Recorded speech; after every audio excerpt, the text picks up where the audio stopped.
Order. Order. We now come to the general debate on the Misuse of Drugs Act 1971, and I call Jeff Smith to move. Thank you, Mr Deputy Speaker, and I beg to move that this House has considered the 50th anniversary of the Misuse of Drugs Act 1971. And I'm grateful to the Backbench Business Committee for granting us the time, for the cross-party honourable members who supported the application, and particularly to my honourable friend, the member for Reigate, for co-sponsoring it. This May marks 50 years since the Misuse of Drugs Act received royal assent. Back in 1971, there were 3 television channels. Smoking indoors was normal everywhere from schools to doctors' waiting rooms, and women could be legally sacked for being pregnant. Our culture and our society are completely different from that time, but our drugs regime remains the same, focusing on prohibition, criminalisation and punishment, rather than looking at the evidence of what reduces harm to individuals and to society. It was intended to prevent the use of controlled drugs, to eliminate illegal drug markets and to reduce the harms of drug use. It's not working. In 1971, the data suggests that there were fewer than 100 drug-related deaths in England and Wales.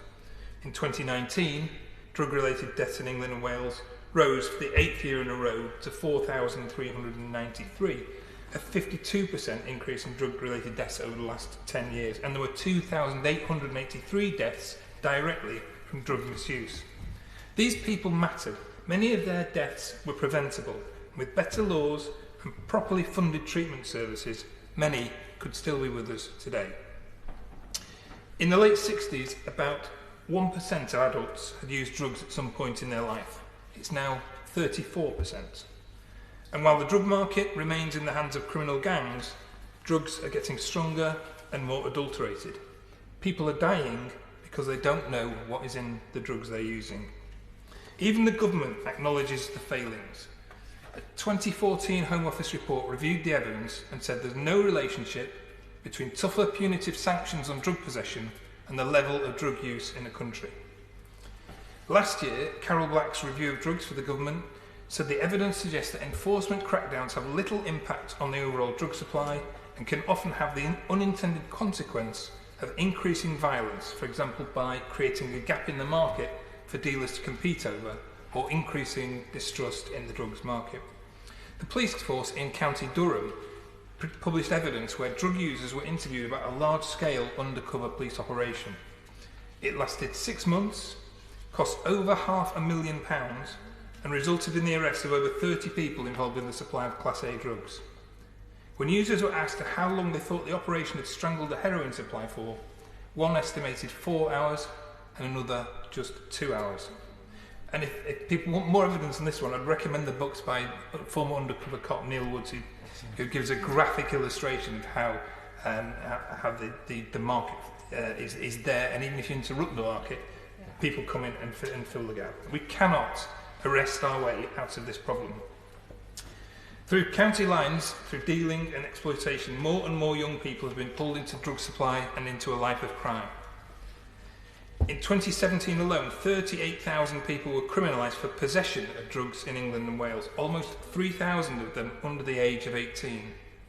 People are unnecessarily criminalised, limiting their future life chances and their educational and employment opportunities. A third of the prison population are there because of drug offences or offences relating to drug use.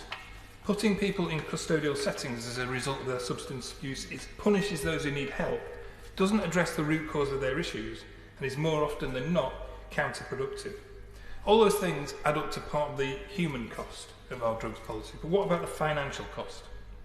According to the Home Office, in England alone, policing and enforcing current drug policy costs £1.4 billion annually.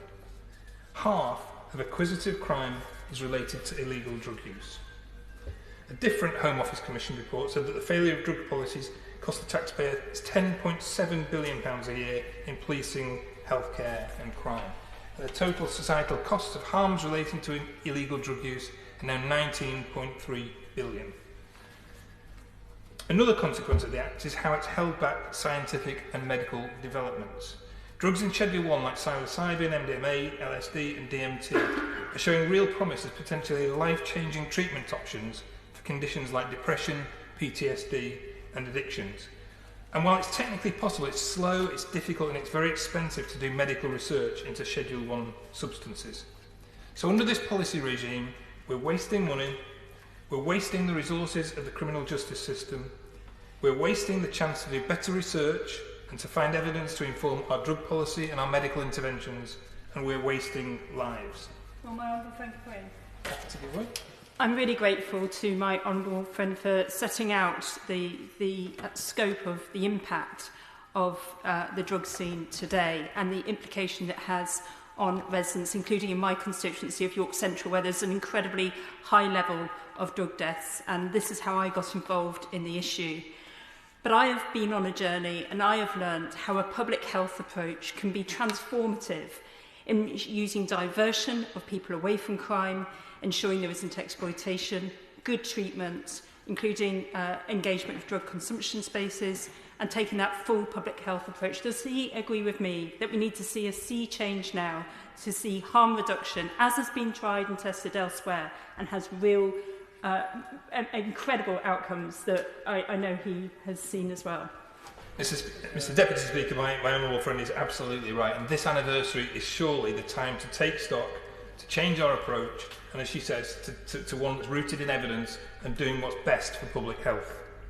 And in 2019, the Health and Social Care Select Committee recommended such an approach. They said, a radical change in approach to UK drug policy, moving from the current criminal justice approach to a health approach, with responsibility for drugs policy moving from the Home Office to the Department of Health and Social Care. It supported a consultation on decriminalisation of drugs for personal use. And by the way, decriminalisation is supported by the World Health Organization, the United Nations Office for Drugs and Crime, the Royal College of Physicians, and the Royal Society for Public Health.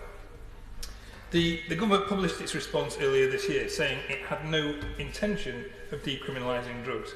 It said, and I quote, "Drugs are illegal because scientific and medical analysis has shown they are harmful to human health."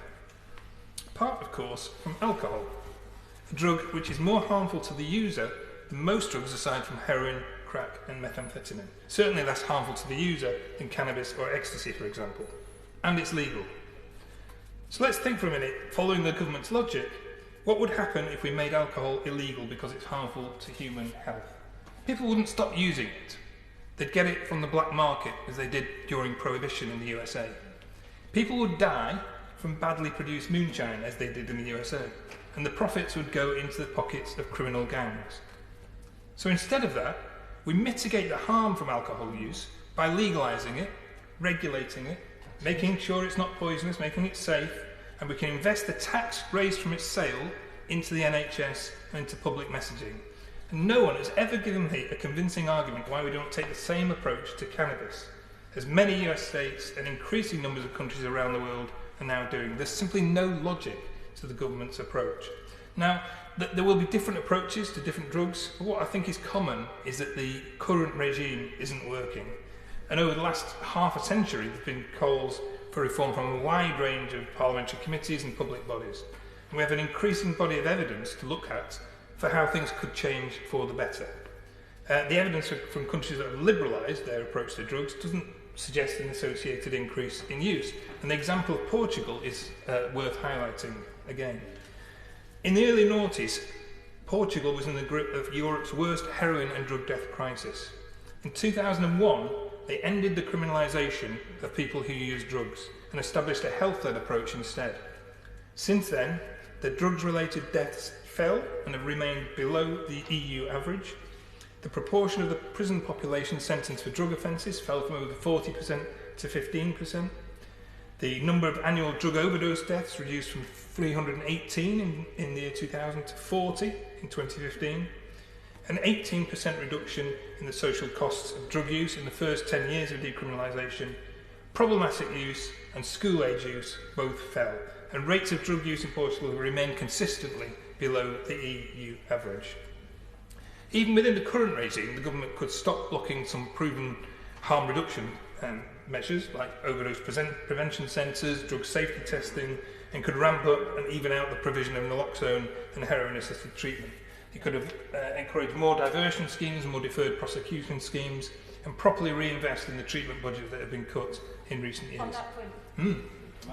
I'm really grateful again for my humble friend giving way. On the issue of diversion, I was told a powerful story about how young people, instead of getting a criminal record, were given that opportunity in life for someone to invest in them, and as a result went down and got apprenticeships and then got a job instead of a criminal record. Surely that is a better way forward for these young people's lives.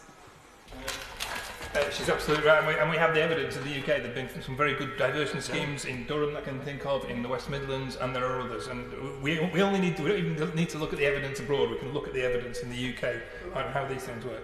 Yeah. Except that, particularly in relation to cannabis, that the initial warning and a fixed penalty notice that we use at the moment doesn't prevent in any way, shape, or form people from being also given to a diversion scheme and other steps being taken. There's no barrier to that at the moment, for example, in relation to cannabis. That's true. My problem with cannabis is that the supply is still in the hands of organised criminal gangs. That, for me, is not a sensible way to approach our drug policy. So we can explore models of decriminalisation, and we know that those are known to be associated with reduced rates of recidivism, to reduce burden on police resources and savings to the public purse related to social costs. Or we could look at models of legalised regulation. Whatever happens, we need a wholesale new approach to this problem. The government needs to be honest that the last 50 years of drug policy have been a failure and have come at a terrible human, societal and economic cost. We need to commit to a public health approach rather than a criminal justice approach to drugs policy. One focused on saving lives, rooted in support and compassion from those who use drugs. Among the MPs who want to speak in today's debate, there will not be, I think, a single view on the way we go forward, about what an alternative to the current approach to drugs policy should look like, and there will be different approaches for different substances. And I look forward to hearing the views of members, but I suspect we will probably mostly agree that on the 50th anniversary of the Misuse of Drugs Act, it's worth looking honestly at the legacy of this 50-year-old legislation and considering what needs to change to better serve our constituents and our communities. We should take this opportunity for political parties and the media to stop weaponising drug policy and have a grown-up discussion about how we protect our communities. And today I'm calling on the government to launch a full, open-minded review of this legislation to learn from our mistakes, because, Mr Deputy Speaker, we can't afford another 50 years of failure. And I will leave the final words to Anne-Marie Coburn, who is a campaigner for Anyone's Child, the Families for Safer Drug Control. Anne-Marie's daughter, Martha, like people through generations for thousands of years, just wanted to have a little bit of fun and get high. She researched on the internet how to get high safely, and she was 15 years old when she took an overdose of MDMA that killed her. And Anne-Marie says, as I stand by my daughter's grave, what more evidence do I need that UK drug policy needs to change? The question is, as on the order paper, this is a very important debate and we've got another important debate following. I'm not going to introduce the time limit at this juncture, but I would ask members making contributions to be mindful of the length of those contributions in order we can get everybody in. Video link. Crispin Blunt. Thank you, Mr Deputy Speaker. Let me first draw the House's attention to my unremunerated interest as Chair of the Conservative Drug Policy Reform Group Limited. And let me congratulate the Honourable Member for Manchester Withington, my co-chair of the APPG for Drug Policy Reform, on securing this debate. I also commiserate on his promotion from whip to spokesman on local government. It's been a real pleasure working with a decent and humane colleague from a very different career background to mine, and I hope this can continue despite his new opposition policy responsibilities. And I appreciate his leadership in delivering today's debate. 50 years ago, this House passed the Misuse of Drugs Act. Its laudable aim was to deter unlawful controlled drug use and stifle supply. And this followed 1961, when the United States persuaded UN members to sign up to a global narcotics ban. Had the House then seen through the clouds of both excitement and worry about the Woodstock generation, magnified by a popular press who, then as now, were prone to more than a modest amount of exaggeration, to the evidence of the extraordinary success of what was then known as the British system in addressing problematic drug use by comparison to the American system, they would surely have thought twice. They perhaps also should just have paused at the American invitation to follow the same principle towards all other drugs that the USA had deployed with such disastrous consequences towards the drug alcohol in 1919. We perhaps should not be surprised at the global disaster that has now overtaken us. If they had known then what we know now, passing this act would have been an appalling betrayal of their duty to the public interest. In the UK, we've invested countless billions in the approach put into law by the MDMA 1971. With what success? Illegal drugs are today cheaper, more available, potent, widely used than ever. Most of all, victims of drug policy-related crimes are off the scale. They range from exploited children to young, usually black men, knifed on our streets, to half of acquisitive crimes in the UK. And as Honourable Gentleman for Manchester Withington said, we have seen a 40-fold increase in drugs deaths in this period. This is a policy choice we have made. In 2001, Portugal implemented a policy that has the key aspects of the British system from the 1960s. And Portugal has dropped its drug deaths in some years by up to 90% as a consequence. Mr. Deputy Speaker, we listened with proper attention when the Honourable Member for Birmingham Yardley, when she's read out the list of names of women killed by men each year. 125 in 2016, 113 last year. If I did that in respect of women, men and children, dead as a consequence of the way in which successive governments have implemented this act, I would need to read out an equivalent list of names killed by law and policy accountable to this House every single week this Parliament sits, and still that wouldn't be enough. In the late 1960s, about 1% of adults had used drugs at some point in their life. Now it's 34%. In 1971, heroin use was below 10,000. It's now over 250,000. In 1971, there were under 500,000 of people who use cannabis.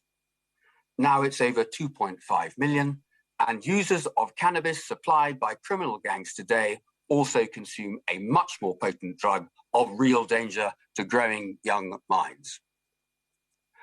There are those who say we just haven't implemented the powers in this act hard enough. One of those is Peter Hitchens. To his credit, he's prepared to debate, but to my astonishment, the last time I debated him, he referenced a collection of relevant newspaper headlines. Does he have no idea of the harm that his industry has done through these lurid, fear-mongering headlines that so mislead about the pathetic lives put beyond rescue by this act that creates the innocent victims from the victims of our policy? Rather more academic research and experience take us to a much more reliable conclusion. Last year, part 1 of Dame Carol Black's review of drugs stated that even if enforcement agencies were sufficiently resourced, it's not clear that they would be able to bring about a sustained reduction in drug supply. And she went further. Enforcement activity can sometimes have unintended consequences, such as increasing levels of drug-related violence and the negative effects of involving individuals in the criminal justice system. As soon as I can, I want to ask Dame Carol whether she could also have said almost always, or simply always, instead of can sometimes, as I'm unaware of any evidence to the contrary, ever, anywhere. 34% of UK adults admit to consuming an illegal drug at some point in their life. And having debated this with the then Chief Constable of Durham, Mike Barton, the most authoritative operational police chief on this issue, when 80% of an audience of hundreds of fresher students make the same admission in front of a serving police officer, I rather expect this proportion is growing fast. Our policy has a third of the British population potentially facing a 2 to 7 year sentence, including senior members of the government. I'm now convinced that this is actually precisely why so few colleagues are really prepared to engage in this debate. It's personally politically dangerous. Ask the Chancellor of the Duchy. We represent the population in this as much as anyone else. And I would be surprised if most members of this House hadn't enjoyed what the former Prime Minister dismissed as the normal university experience. The leader of the opposition implied as much about himself, but even he wasn't prepared to be candid. Yet this is far, far too important for colleagues to take a pass on. We have a duty to engage, and personal experience should not be used to drive colleagues out of considering the wider evidence about the success or failure of this policy. And so my advice to colleagues is don't answer the personal question. You have a wider duty to the public so all parliamentarians can contribute to the consideration of what is in reality an appalling policy failure with 50 years of evidence to draw on. So we wait for the publication of part 2 of Dame Carroll's report. And we wait. Dare I hope that the government has run into someone prepared to state the inconvenient truth. Only yesterday, she reported at a meeting of the Criminal Justice Alliance her shock at finding so little research and science to underpin policymaking, commissioning and practice in the UK. The government might point to the role of the Advisory Council on the Misuse of Drugs, yet its members are overworked, unremunerated and supported by a very limited secretariat. They are also appointed on the basis of political vetting, which inevitably compromises their necessary objectivity. And of course, they have the example of Professor David Nutt's inconvenient truth in 2008, which had him sacked. But the damage done by this act of public health and its devouring of the criminal justice system is only half the story. What opportunities have we also missed? The powers to schedule drugs under regulation are derived from the 71 Act. These 2001 regulations should allow for the lawful possession and supply of controlled drugs for legitimate purposes such as research and medicinal use. But our drug scheduling so plainly lacks scientific validation and hasn't been subject to analysis or any recent official analysis of harm. The Home Office has no plans to commission a comprehensive review of the relative harms of the drugs that have been put into Schedule 1. This evidence-free approach must change. Cannabis-based products for medicinal use were only rescheduled because the mother of one child with a severe form of epilepsy was prepared to challenge the system to confiscate her son's medicine, which had been prescribed overseas. Billy Caldwell duly became seriously ill, and to his credit, the then Home Secretary returned the confiscated medicine to Billy under special license and asked the Chief Medical Officer if there was any evidence for this medicine's efficacy. In 2 weeks, which is a record-breaking time in medicine assessment, she confirmed there was. There's rather a lot of it, in fact. It appears to go back about 3 millennia. It should hardly have been a surprise to the House. House of Lords Committee had recommended it 20 years earlier, but the system is still broken today for patients to get access to medicine from cannabis. Only yesterday, we witnessed a wretched plea from a sick child's brother to the Prime Minister for his medical cannabis. This should never have had to be the case. And it's not just cannabis. There, we have denied ourselves 50 years of research into, amongst other conditions, MS, pain control, and it seems all too probably a significant advance in cancer treatment. Evidence is emerging of a number of substances that have found themselves in Schedule 1 that also have great potential. The current scheduling of substances such as psilocybin, MDMA, LSD, and DMT now appear to have prevented a probable step change in more effective mental health interventions for conditions such as PTSD, OCD, anorexia nervosa, addiction, and depression. We continue to hinder medical research at a time when there have been no new pharmacological treatments for depression since the advance of SSRIs 30 years ago. With a mental health crisis in waiting following this pandemic, we must immediately remove barriers to research. If we want an example of why, look no further than our recent active service veterans. 7,500 of them have returned from active service in Iraq and Afghanistan with PTSD. The charity Wounded Veterans believe 2,400 of them are beyond available current treatment. So many of them turn to alcohol and street drugs to manage their service-inflicted pain. Destroyed, in our estimation, from military hero to alcoholic and junkie, because we have not enabled the research to break their spiral down to death by their own hand or otherwise. Finally, given what she said yesterday, Carol Black will ask for accountability for coordinated delivery across government that acknowledges drug dependency to be a chronic condition. Drug policy, owned and led by the Home Office, vainly trying to enforce the provisions of this Act over decades through a criminal justice enforcement approach, must change to a public health cross-government approach. We've tried and tested 50 years of policy based on instinct and what now appears to be prejudice towards drug users that we have put outside the law. Meanwhile, we knock back our alcohol and smoke our tobacco as drugs inside the law. Prohibition of either is plainly going to drive drinkers and smokers underground with all the accompanying wider costs to the overall public good. Yet we've accommodated their undoubted harms, massively greater than those we've criminalised. Yet we can and are starting to control them to a better degree inside the law, as the recent substantial public health progress over tobacco consumption shows. This Act has failed. It ended the British system towards drug users of the 1960s.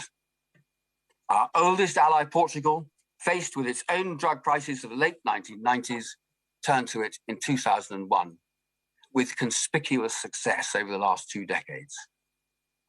Their politicians climb over each other now to claim responsibility. After 50 years, it's about time we all took our responsibility to understand the evidence as to how we can best mitigate this policy disaster that arises from this law passed 50 years ago here in the United Kingdom. Tommy Shepherd. Thank you, Mr. Deputy Speaker, and I wish to associate myself entirely with all of the comments that my two colleagues have just made from either side of this House. I wonder, Mr. Deputy Speaker, what it says about our ability to function as a body which makes and reviews legislation, that such a significant piece of legislation dealing with such a major social problem can lie on the statute book for 50 years without review or amendment. All the more incredible when we consider that by any conceivable measure it has been an abject failure in trying to achieve what it set out to achieve. As we have just heard, back in 1971, 1% of the British population said that they used the drugs which the MDA would go on to criminalise. Today, that figure is 34%. We are facing the biggest social policy catastrophe of our generation. We have thousands of people dying every year needlessly because they do not know what they are taking and help is not available for them when things go wrong. We have tens of thousands of people every year who get a criminal record at the way in which we try and tackle this problem. And there are hundreds of thousands of people, if not millions of people, living in communities up and down this land whose lives are blighted, not just by the misery of people dependent on those drugs in those communities, but by the brutal violence which is used by organised crime to enforce their regulation and supply of these products. By any measure, this policy ought to be reviewed, this legislation ought to be reviewed. But of course it's worse than that, Mr Deputy Speaker. It's not just the fact that the legislation hasn't been able to do what it wanted to do. It's worse than that, because the legislation is now an active cause of the problem, because the entire area is looked at not as one of public health or well-being, but as one of criminal activity. And the centre of the Misuse of Drugs Act is to criminalise people who use drugs. And that does a number of things. First of all, that immediately means the state has no role in the supply and regulation of these products, and that responsibility is given to the private sector and to organised crime within the private sector. That is the first consequence of the Misuse of Drugs Act. The second is that if people are getting into trouble and need medical help because of their substance addiction, many of our health and social care staff working in our public agencies are unable or unwilling to put themselves at risk of criminal prosecution by offering that help. And of course, I'd happily give way, yes? If that's true, how does he account for the fact that we have tens of thousands of heroin users on methadone replacement therapy? I will come on to look at the concept of drug consumption rooms in a minute, but what I'm talking about is the fact that people have no ability to come to a health professional and say, what is this? They've no ability to ask for clean needles, because these actions are prohibited under the 1971 Act and the schedules to it. But the third thing, which has already been remarked upon, is that what the Misuse of Drugs Act does is it stigmatises big time those who use drugs and puts them in a position where they are unlikely, because of social opprobrium, to come and ask for help. Now, we surely need to have a review and a fresh think about a problem which is so manifestly out of control and where the existing legislation is so manifestly unable to provide any assistance. But, Mr Deputy Speaker, I always like to try and see the other side of the argument. So I want to try and I want to ask the question, why is it that people are resistant to review? Why is it that they want to hold on to things as they are? And I can only conclude that it's because they fear the consequences of decriminalisation or of changing the law. They must somehow think that if we were to do that, that we would unleash floodgates of supply into communities where there aren't already drugs, that there would be many more millions of people who would get caught up in this problem because we would not have the criminal mechanisms that we have at the minute. And I say to any colleagues who think that, wake up. Wake up and see what is happening on the streets of your own constituency. Come with me to any medium-sized town in this country. Come and stand in a bar and make your intentions known, what you would like, and within 1 hour, you will be offered any drug of your choice. If you don't want to have the personal contact, order in advance. Go on the internet and you will find a mobile phone number where you can, through the County Lines network, order whatever you want and it will be delivered to your door. Sometimes you will even get a customer service message asking for feedback on the supply. That is the extent of what we have at the moment. And it is just fantasy to suggest that there are loads of people out there who might otherwise get into drugs who are somehow prevented from doing so by the Misuse of Drugs Act. It is not the case. So we need to surely have a grown-up conversation about what we do of the situation where a third of our citizens potentially could be made criminals by the existing legislation and where it is so manifestly unfit for purpose. I'd like to hope that the Home Office and current ministers could begin that process of review with an open mind, rather than just defending the status quo, and be prepared to look at an evidence-based approach, drawing in international comparisons, and try and work up a better system which is grounded in protecting public health and well-being, rather than trying to criminalise behaviour. I would support, my party will support, I think support will be there from all across the House for any bold minister who wanted to take that initiative and begin that dialogue. I'm not saying prescriptively what should be in it. I'm not saying how it should be done. I simply want to have the dialogue, the discussion and the debate, because too many people are dying for us not to do so. But while we are doing that, there are some immediate things that we ought to do. And I want to just turn for a moment to the question of drug consumption rooms, probably better called overdose prevention centres. These are medical facilities, and I have been in them and seen them working in Portugal, in Germany, and in Canada. These are facilities where someone who is using drugs can go and can use their own drugs under medical supervision in a medical facility. This isn't going to make the overall problem any better, but what this will do is drive a focus into the very sharp end of the problem, the point at which people are dying. Because what happens at the moment is not that people voluntarily overdose because they're fed up with life and they want to just commit suicide. That's not the case at all. What is happening is that people are taking substances and they don't even know what's in them. Sometimes a lethal concoction, sometimes much, much stronger than they thought it was going to be. And because it's all criminal activity, they do this activity behind closed doors. It's not something you do in the open. You have to do it behind closed doors. And by the time you realize you have a problem, by the time you can't breathe or you have your heart attack or you need medical help, it is too late to call for assistance. So for the limited number of people in those circumstances, being able to fulfill their immediate addiction under medical supervision would literally be a lifesaver. That is what happens in other countries. It is, it's blindingly obvious that we ought to try and consider that happening here, but the law forbids it. And even pending a change in the law, I do believe that by regulation, the Home Office should allow pilot centres of this to emerge so that we can see for ourselves whether it would work here. After all, what is there to lose? Nothing to lose. Everything to gain. Lives to gain. Now, this doesn't stop people using drugs. This doesn't get rid of the problem.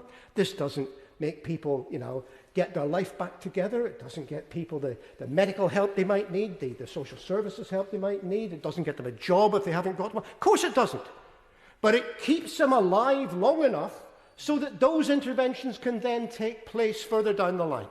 And you cannot give help to a dead person.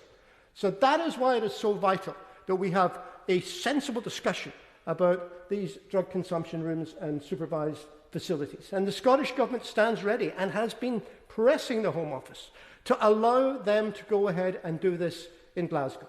Which brings me to the final point. I know you wanted people not to go on too long, Mr. Deputy Speaker. So the final point I want to talk about is this, and that is the interrelationship between the devolution of political authority and administrative action in the United Kingdom and this particular problem. Because we have a bit of a disjuncture in that the whole criminal framework, the 1971 Act and others, is a reserved matter here for Westminster, which sets the problem, if you like.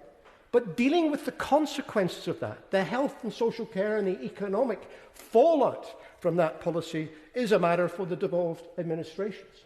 And it would seem to me a matter of ultimate sense, not getting into the arguments about Scottish independence or whatever. It would just be a matter of grown-up policy to have the same part of government responsible for the regulation as is responsible for mopping up the consequences of the problem.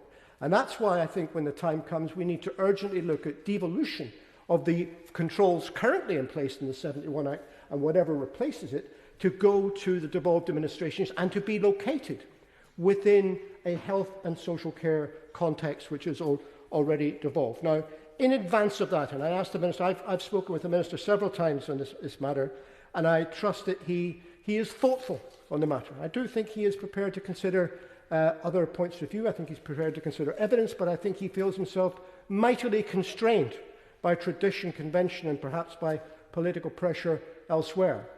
I say to him, though, he has received a letter now from the Drugs Minister in Scotland, Angela Constance, asking for a four-nation summit to consider, amongst other things, working on a pilot basis to establish these types of medical facilities. And I hope very much that in his remarks today he will confirm that he's taking a positive reaction to that response and that he is prepared, if we can't change things overnight across the whole of the United Kingdom, let us employ the apparatus of devolution to allow one part of the United Kingdom to go beyond where other parts perhaps are willing to go at the minute, and to collate the evidence, to point a way to the future which could then lead to best practice being adopted throughout the entire place. We have a responsibility not to continue to stick our heads on the sands in this matter. It's been a collective exercise of ignoring the blinding obvious for far too long.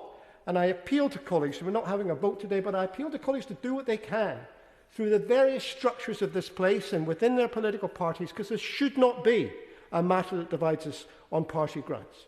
To consider the question about why we need a review after this half-century, why things are so clearly wrong that we must do something. And we cannot continue to stick our head in our sands and pretend that things are okay. Now, the moment 50 years after the passage of this Act, is the time to admit that it isn't working and to do better. And the citizens of this country deserve that. So everybody contributing now, really focus on about 5 minutes, please, if they could. I'm not putting the time limit on yet, but I may be forced to protect other business. Nick Fletcher. Thank you, Mr. Speaker. What politicians are often criticised most for is sitting on the fence. And while I'm sure the whips across the House like to believe they are skilled in the power of persuasion, there is no hiding the fact that often many MPs have made up their minds on issues long ago. Yet it is clear with this subject that the time for open and honest debate and the future of the UK's drug policy is desperately needed, not least because the current strategy does not appear to be working. When I speak to individuals from South Yorkshire Police, the problem is self-evident. While time spent catching dealers does temporarily reduce the supply, there appears to be no lack of criminals. Mr. Deputy Speaker, an ex-police officer told me recently about a huge drugs bust in April, where everyone from the top ringleaders to the small dealers were arrested, after thousands of hours of police work and millions of pounds worth of drugs were discovered. Yet according to the former police officer I spoke to, the raid managed to keep cannabis off the streets for a whole 2 hours. So being tough on dealers doesn't seem to be working. The gains made by the police are small, and for this reason I have concluded that enforcement alone is never going to get us to a solution. We know that every time someone buys drugs, they become part of the criminal supply chain. Put simply, it links them directly to dealers who have no problem in carrying a knife or a gun. Due to the fact that suppliers are operating outside the law, they don't have the police to protect them, so instead they protect themselves with weapons. They don't pay taxes either, nor do they give a receipt. Equally, they are not held responsible if their product leads to hospitalisation or even death. So while we are talking about drug reform, decriminalisation where users are not penalised for possessing drugs would not fix these issues. So the answer may be to totally legalise cannabis and potentially other drugs. I have heard some say that putting drugs in the hands of the government or a legal partner takes the production supply chain and any customer transaction out of the hands of criminals. I have also heard that such a policy makes sense, as it would ensure that the quality of products will be controlled, leading to fewer deaths from consumption. Taxes could be raised and we could get consumers out of the supply chain. Yet I am not so convinced adopting these policies will be trouble-free. For one, are we to believe that the persons that are involved in drugs would simply leave and go and find employment in a regular job? I'm not convinced. After all, research from the Institute of Economic Affairs concluded that current black market in cannabis is worth £2.6 billion per year, with 255 tonnes have been sold to 3 million users in 2016.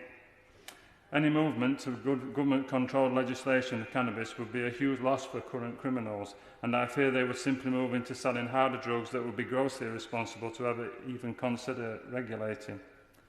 Secondly, while the legalisation of something like cannabis may lead to an upsurge in usage, there is conflicting evidence, but a recent peer-reviewed study conducted in the United States concluded that cannabis usage increased in states where the drug was legalised. With cannabis usage increasing, being linked to psychiatric disorders including depression, anxiety, schizophrenia, what toll would liberalisation have on our NHS in its mental health services? Well, he makes an important point, but is he aware that the difficulty with cannabis is that it's made up of different compounds? THC and CBD are the two main ones. And the problem with the cannabis that we buy on the street, which is mainly skunk, is it's very high in THC. And it's that causes the problem. Now, if you legalise cannabis, if you make the product safer by regulating it, you have a better balanced product that is not dangerous and will not be leading to the kind of consequences he's talked about. Thank my honourable member for saying what he's saying, but I still go back to what I said before. I think if we legalise the cannabis that he talks about and make that safe, I still think there would be the criminal element that would continue selling the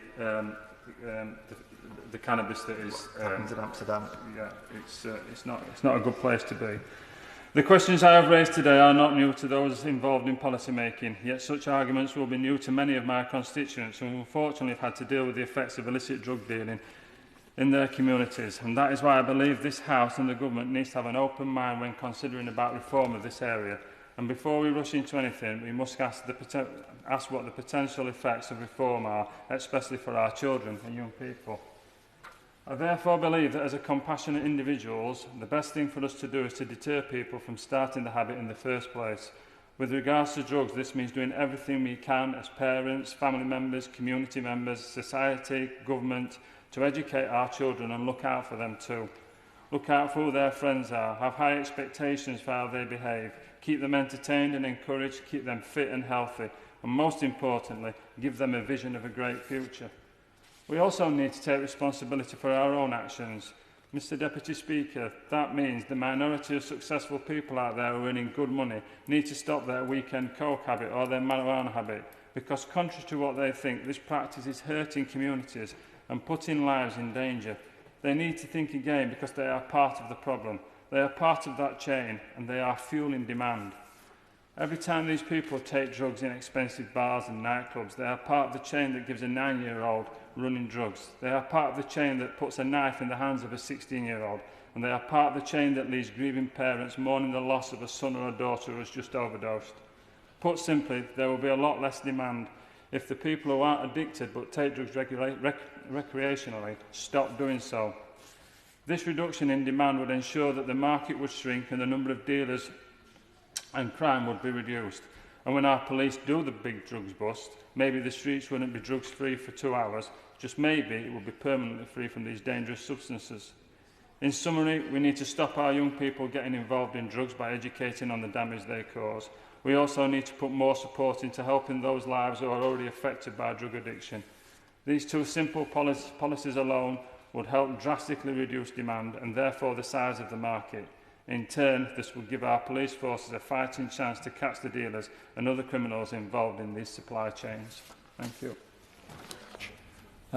And I'm afraid I'm going to have to introduce a time limit of 5 minutes, which is still fairly generous compared to what a number of backbenchers are used to. Sorry, Adam, but I know you're a seasoned contributor and will be able to do it within the 5 minutes. Adam Holloway. Thank you very much, Mr. Deputy Speaker.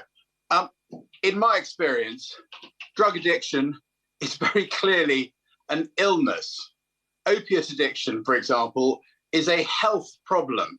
And as we've heard very passionately from three of the speakers today, we urgently need to move from a criminal justice response to a health response. A couple of weeks ago, I spent 10 days or so in the US going around homeless shelters on the East Coast and looking at what is probably a historic opportunity to stabilize the street homeless population coming out of the pandemic.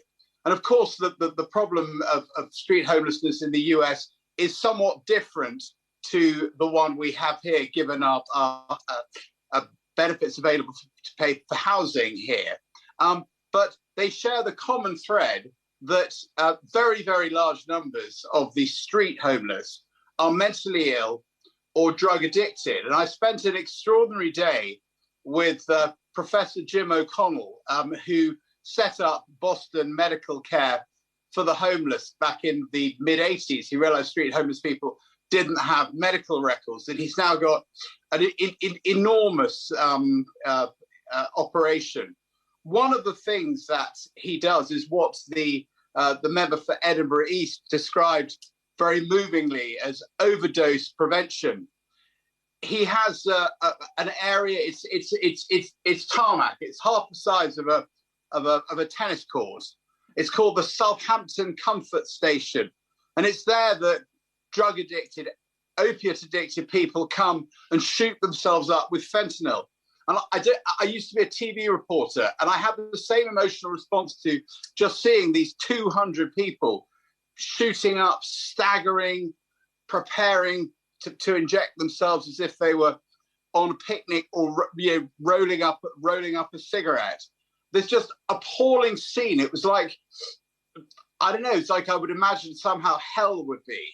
And I wouldn't want to live 1 second of any of those people's lives as Pam and Sue from Professor O'Connell's operation wait there to get these people breathing again when they've had an inaccurate dose of fentanyl. So as I say, here, the overwhelming majority of street homeless people are drug addicted or mentally ill. And look, whatever your route to addiction, whatever judgments we want to make about these things, the reality is that these people are addicted. They have a very serious illness.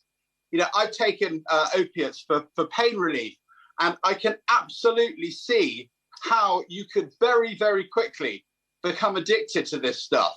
So, you know, as the member for Reigate has said, as the member for Edinburgh East has said, as the member for Manchester Withington has said, you know, we've got to be pragmatic about this. We've got to have a grown-up discussion to find a humane way out of it.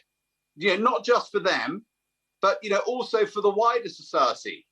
So I think we need to think about all things, you know, at the very least having overdose prevention places, but, you know, prescribing, you know, decriminalisation, moving it out of the criminal justice sphere. These people are ill, and as the member for Manchester Withington said, you cannot arrest your way out of this problem. Thank you. Thank you for your cooperation, Adam. I'm really grateful. Ronnie Cowan. Thank you very much, Mr. Deputy Speaker. The stated purpose of the Misuse of Drugs Act 1971 is to prevent the misuse of controlled drugs. By any measurement that we wish to employ, the Act has failed. The fact that it has been allowed to fail for 50 years is an abomination. We have gone, as was stated, from under 100 deaths in 1971 to over 5,000 in 2020.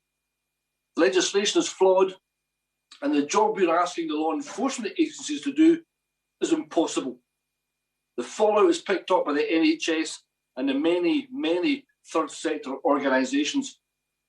A lot has changed since 1971. Asbestos is no longer a popular building material. Women can no longer be fired for being pregnant. In many situations, we have moved forward with the times, but in drugs policy, we are firmly entrenched in the past. When we changed our drug policy in 1971, we junked the British system in favour of the misguided policy of Richard Nixon's America. The result has been an increase in crime, increase in corruption, an increase in harm, and an increase in the number of drug-related deaths. This involves our communities being subjected to violent crime, vicious turf wars, the corruption of the young and often vulnerable members of society.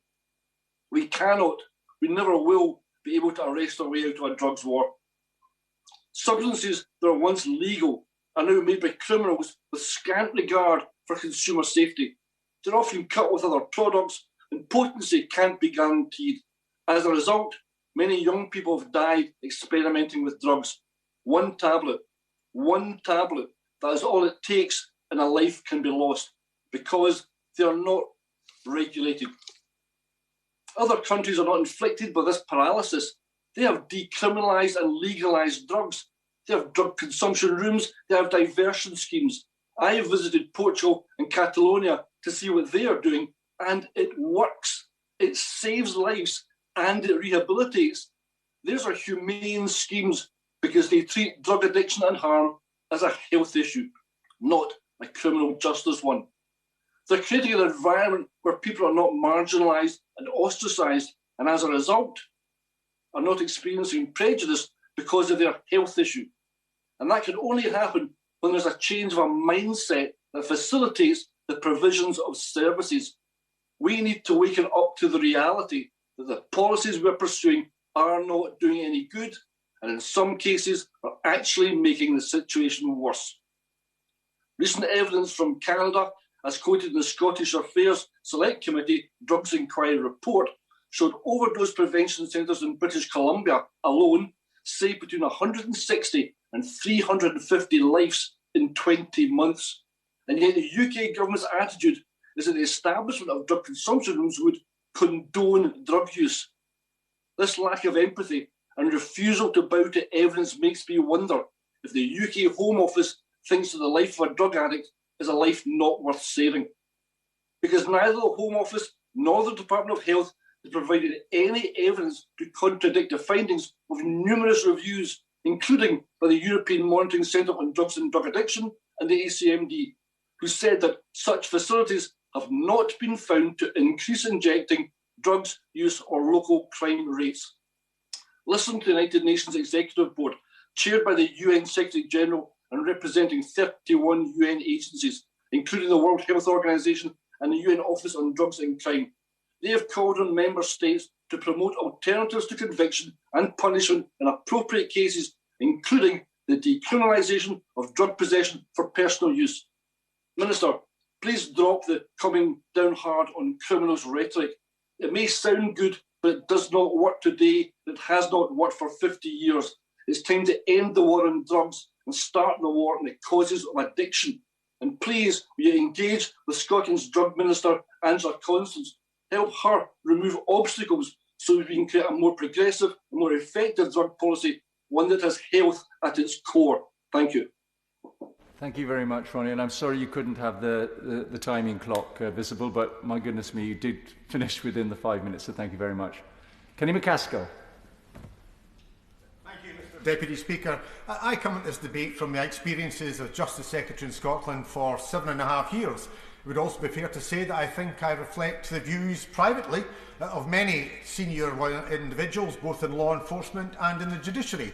Mike Barton was mentioned. Only a few have had the courage to speak out, but privately many will tell you, as I have come to see, this cannot be solved by justice. It has to be treated as a health problem. I always recall that when I started as Justice Secretary, a drug debt was seen as being recovered or paid off by a stab in the buttocks. By the time I was demitting office, it was the production of a firearm. Now in Scotland, it's almost invariably the use of that firearm. The levels of violence are escalating. What was seen in the streets of London is now seen in the streets of Glasgow. What was viewed as the norm in Glasgow is now prevalent in Edinburgh.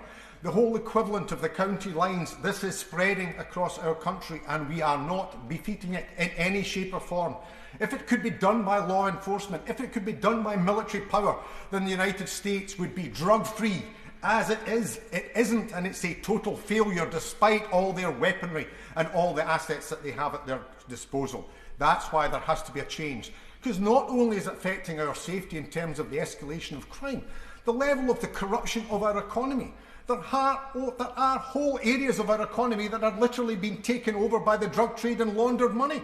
There are aspects, and I recall asking senior police officers in Scotland whether a particular trade in Glasgow that would be viewed as clean, in terms of, I won't name that trade for those who are the clean ones in that particular aspect, and asking if there was a clean one, and the answer was there probably was, but not that they knew of them. So that won't just be in particular cities in Scotland, it's across the United Kingdom, the so-called colourful businessmen. We know who they are, we know where they get their money, and actually the Misuse of Drugs Act fuels that and provides for it. That's why we have to change. Of course, it would take the wisdom of Solomon to provide a solution, because at the heart of the drug addiction problem, it's deep-rooted, it's poverty, it's health, it's inequality, it's hopelessness. Of course, there's some elements of hedonism, but in the main, those who suffer are people who are tragic, who are individuals who are captured and are caught, and we require to help them, to treat them, not to punish them and to worsen their situations. As other people have mentioned, other countries have shown a different path can be taken. I do believe that the Portuguese method is the way that should be chosen. I do believe that the power should be devolved to Scotland so that we can go on a different path. If we get it wrong, then it won't impact upon the rest of the UK. If we get it right, then we will be a method that you'll be able to see what has happened. After all, there has been no calamity in the Iberian Peninsula, no effect upon Spain. All the suggestions that every drug addict in Spain was going to depart to Faro or the Algarve has shown to be false. Portugal has managed to improve the situation. It is no Valhalla, but it's better. But if the Minister is not prepared to devolve drug policy in whole, then I do believe that there has to be some flexibility. And my friend from the Edinburgh East mentioned earlier the request by the Scottish Drug Secretary for a summit to discuss aspects that can be changed. Because the Scottish Parliament has control over justice and health. We have control over abortion and end of life. And yet, because of the restrictions of the drug policy, we are not able to deal with whether you call them drug consumption rooms or overdose prevention rooms. We're not able to test street tablets. And if people are going to take drugs, it's surely better that we should know that what they're actually buying is something that can be consumed safely and won't be the equivalent of getting the proverbial black spot in your hand that will result in death or a living hell thereafter. All of that can be dealt with by simply allowing some latitude and some powers. There will be no danger or difficulty for the rest of the United Kingdom. It can be used as a testing ground because there is an issue in Scotland. People are dying. It's entirely inadequate to say that it can all be solved simply within the current powers of the Scottish Parliament, because it can't. I'll be the first to accept that there's more that has to be done, that more should have been done, and that blame has to be accepted by the Scottish Government, essentially providing treatment orders and the availability for people to get support. Equally, that on its own will not address the fundamental problem. There has to be a radical change, which I believe should come pan-UK. But if the Minister is not prepared to accept that, if the Minister, as I think he does, accept that there is a particular problem that is worse in Scotland, then we have to be able to address that. And that means we have to have, if not the powers in whole, we have to have the powers in part. We have to be able to provide the drug consumption rooms to ensure that addicts can take safely. We have to be able to ensure that what is being bought and traded is in fact capable of being consumed, even if we don't want it consumed. There has to be a better way, because the intransigence being shown by Westminster is being paid in the communities of Scotland and the deaths of far too many individuals. In both my time as a doctor and a volunteer special constable, I've got to see up close the harms that drugs do to our society, and I've also seen it in my personal life. And I want to begin by focusing on areas of agreement that I share with the members for Withington and Reigate and others. It's clearly right that the best outcome for an individual addicted to drugs is to be supported to overcome that addiction. It's clearly better for individuals who end up using drugs that they can do so in a way that minimises the risk of harm. It's clearly true that often it's not going to be the best use of police time to pursue individuals who are using drugs on a personal basis. These are things I think we can all agree on. But I'm afraid some of the other arguments put forward today fail on a number of fronts. They fail to understand the reality of the policing of drugs use in society at the moment. They have failed to understand the nature of criminality associated with drug production, and they fail to understand the complexity of addiction and recovery. And as so often the case from those on the left, they take for granted all of the quiet benefits of our current approach to drugs that could be potentially lost with reform.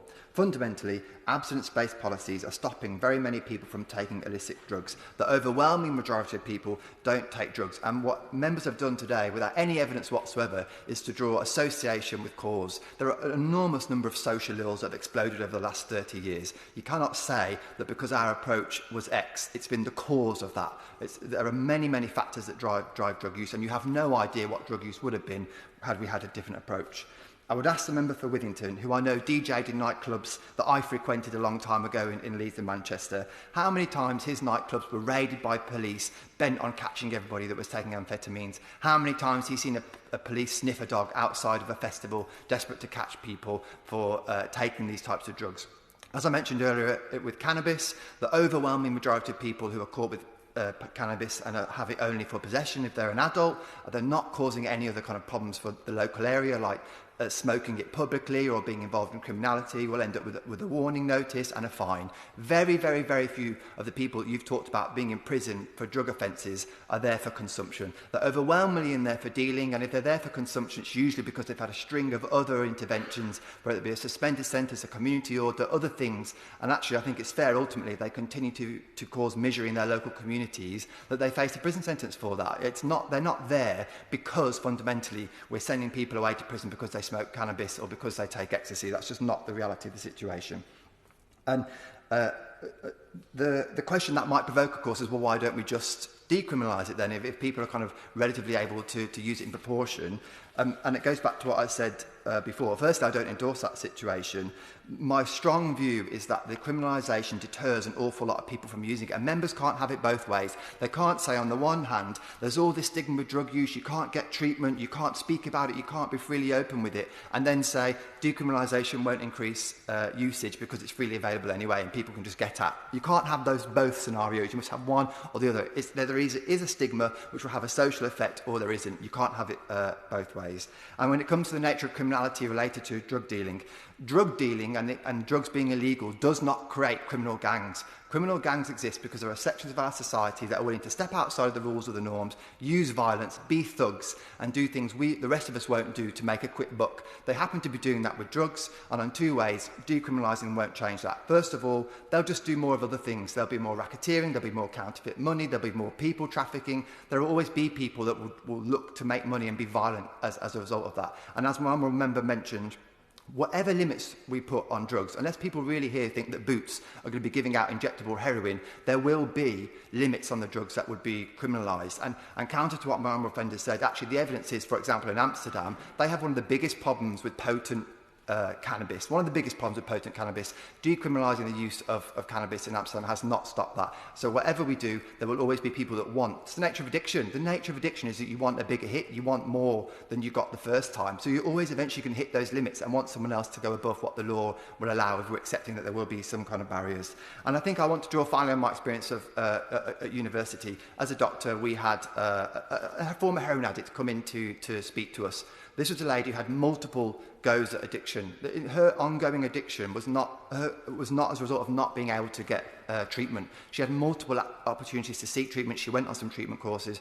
Actually, it was hitting rock bottom, having no help from anyone, having exhausted everything that was available to her that actually turned it around. And even the very best addiction programs, I'm afraid, aren't particularly successful unless people go through them multiple times and they go on a bit of a journey. So the idea that we're going to fix this problem because we're going to give people treatment is naive, I'm afraid. It will carry on regardless because of the inherent nature of these substances, which I think on balance should be banned. And you have to weigh up the cost to society of even a small increase of the number of people that take these drugs in the efforts to perhaps save those people, of course, we feel sorry for, who've ended up taking them anyway.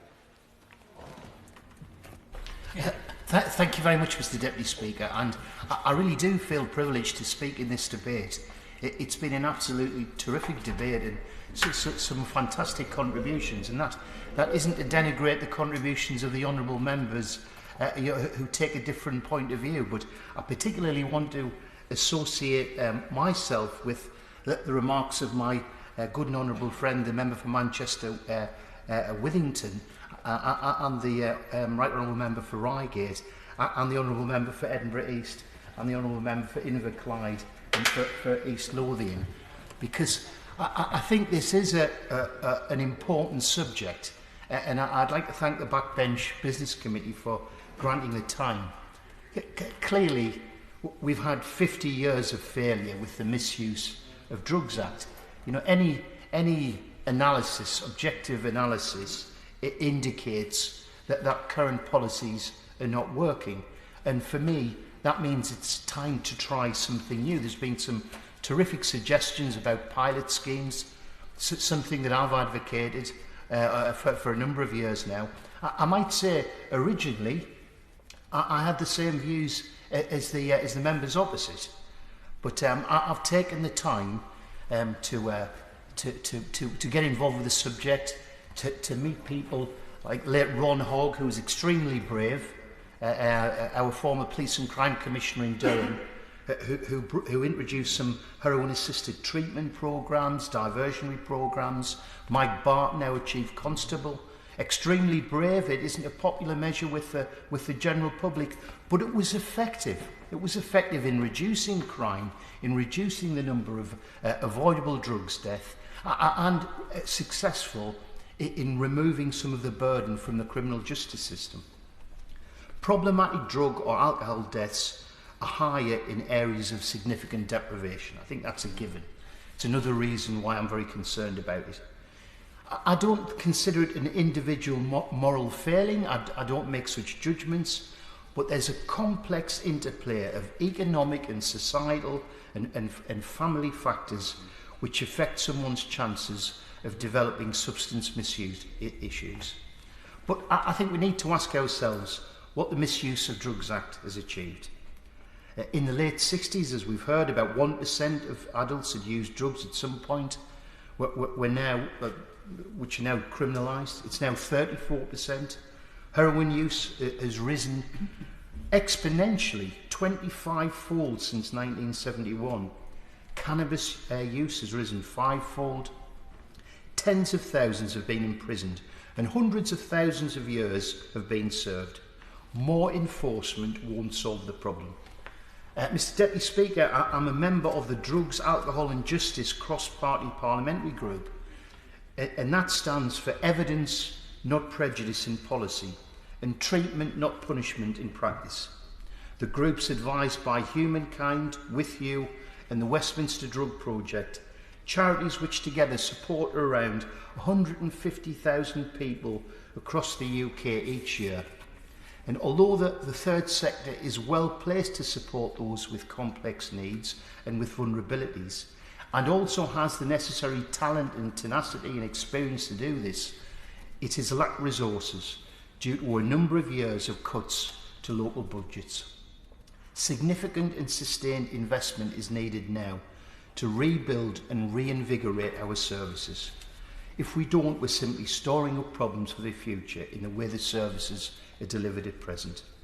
In order to address health inequalities effectively and create change for people who are most affected by these inequalities, the government must commit to a public health approach rather than a criminal justice approach to drugs policy. I would like to also recommend Neil Wood's book, Good Cop, Bad Cop. It's a very instructive read in undercover policeman in his experience. It is an inconvenient truth, and indeed Paul Townsley, the chief executive of Humankind, said, after 50 years, it's high time government really committed to taking a health-first approach to drugs use.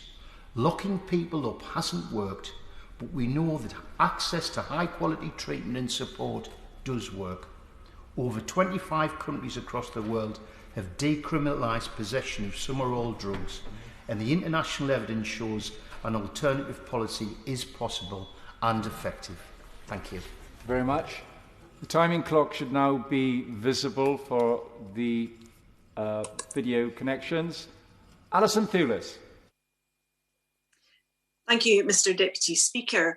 The Misuse of Drugs Act has failed. It has not stopped the flow of illicit drugs into our country, it's not prevented people taking drugs, and it's not kept them alive. In communities up and down these islands, predominantly but not exclusively in communities where deprivation has been rife, families bear the scars of loved ones criminalised and lost to drugs. Generations of policy and politicians have failed them. It's inexcusable and it can't go on. Drugs legislation is reserved to Westminster under Schedule 5 of the Scotland Act, which specifically mentions at B1 the subject matter of the Misuse of Drugs Act 1971. In small areas such as needle distribution, life-saving naloxone provision and the excellent heroin-assisted treatment programme operated by the Glasgow Health and Social Care Partnership under licence from the Home Office, allowances have been made under the Misuse of Drugs Act. The UK government could go much further, and I'd have them tear up the Misuse of Drugs Act and start again, or devolve it all to the Scottish Parliament. But in the meantime, they could allow the Scottish Government to take further action to reduce harm and save lives. Medically supervised drug consumption rooms, or safe injecting facilities, or overdose prevention rooms, there are different names, but the purpose is the same. To get those who are injecting drugs inside, out of the pouring rain, the bin sheds, the filthy waste ground and the lonely back lanes. Get people into a place where they will be looked after, where people can access support, advice, a cup of tea and some dignity, where if people overdose, they can receive treatment right away, not whenever a passerby happens to find them, where people can move towards treatment and recovery when they're ready and stay alive long enough to get there. It's not asking much. It's what we'd all want if someone we loved was in that position. DCRs won't fix everything, and I would never claim that, but they are part of the picture. I was lucky enough to visit the K9 DCR in Geneva in 2019. K9 marks its 20th anniversary this year with some reflection on where they have come from. In 1986, Switzerland had amongst the highest reported HIV prevalence in the world. According to Miriam Wolf and Michael Herzig, between 1991 and 2010, overdose deaths in Switzerland decreased by 50%. HIV infections decreased by 65% and new heroin users decreased by 80%. And this is the result of public health rather than a criminal justice intervention. And Switzerland are not alone, as colleagues have laid clear.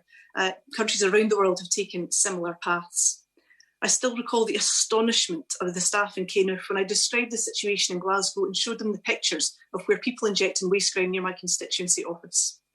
I pay credit to Serge Longier, Garant Sarn and the team at Canif for all they are doing to ensure that those who use their service are given hope and dignity.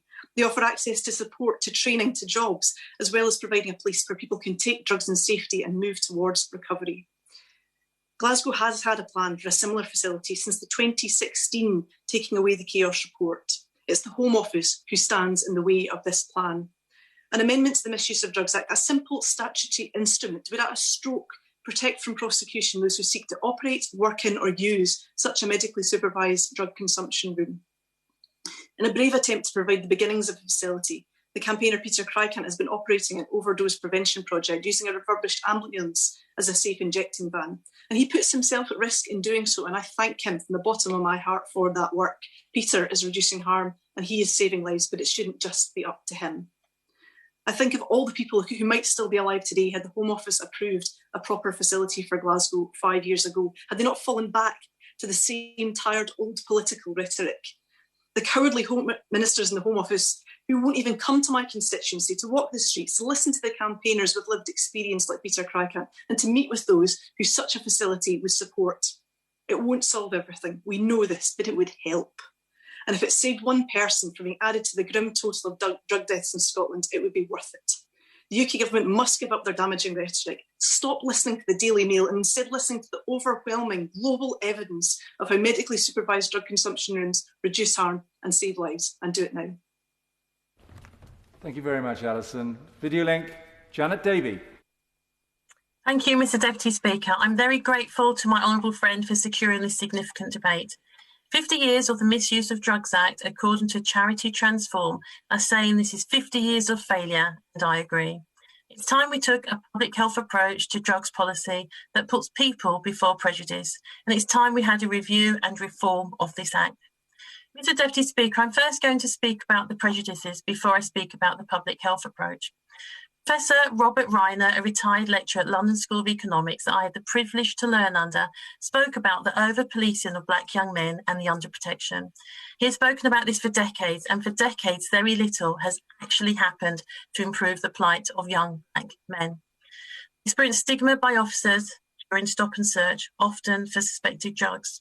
They experience inequality of strip searches that lacks adequate monitoring. They experience inequality of due care and concern while in a police cell, and they are less likely to be given a warning and more likely to be given a caution. They are often released from custody early hours of the morning and have to walk miles to return home. They experience inequality of sentencing and often receive a harsh sentence. You may be wondering, where am I getting this information from? Most of this comes from my constituents. The impact on children especially heartbreaking. I've heard stories of young boys from the black community as young as 12 years old being groomed and exploited by gangs to sell drugs and to carry knives. These boys may have been doing well at school and had dreams for their future. But once they're caught in the net of drug dealers, it is almost impossible to leave without your life being unharmed. The stories I've been told are of older men offering them to buy them trainers, giving them money, offering them a place to hang out in their homes. And when they cannot be coerced, manipulated and bribed, they are often threatened. We know where you live, we know your family, your sister. It becomes sinister, and then they are made a slave to crimes that is not their sin. They are powerless to their masters, and we must remember they are children. Where is the government in this? Where is the policy? Where is the national campaign message? Where are the messages to children, to parents, to carers, to teachers? Where is the advice and the support? Who is it safe for children to confide in, and where should they go without being stigmatised, criminalised or threatened by the very officials who are meant to protect them? The government keeps children exploited by gangs between a rock and a hard place, and this should not be so. Many, like myself, will remember Grange Hill, the song campaign about Just Say No. It was a national incentive, and what followed was saying no to alcohol and drugs. I know times have changed, but we need these campaigns. We need strong campaigns, and we need to remember that young people, boys, are victims and not criminals. They, their family and carers and the public need the government to step up and to protect vulnerable young people, no matter what colour of their skin tone. And when it comes to the public health approach, addiction is an illness. How many of us choose to be ill?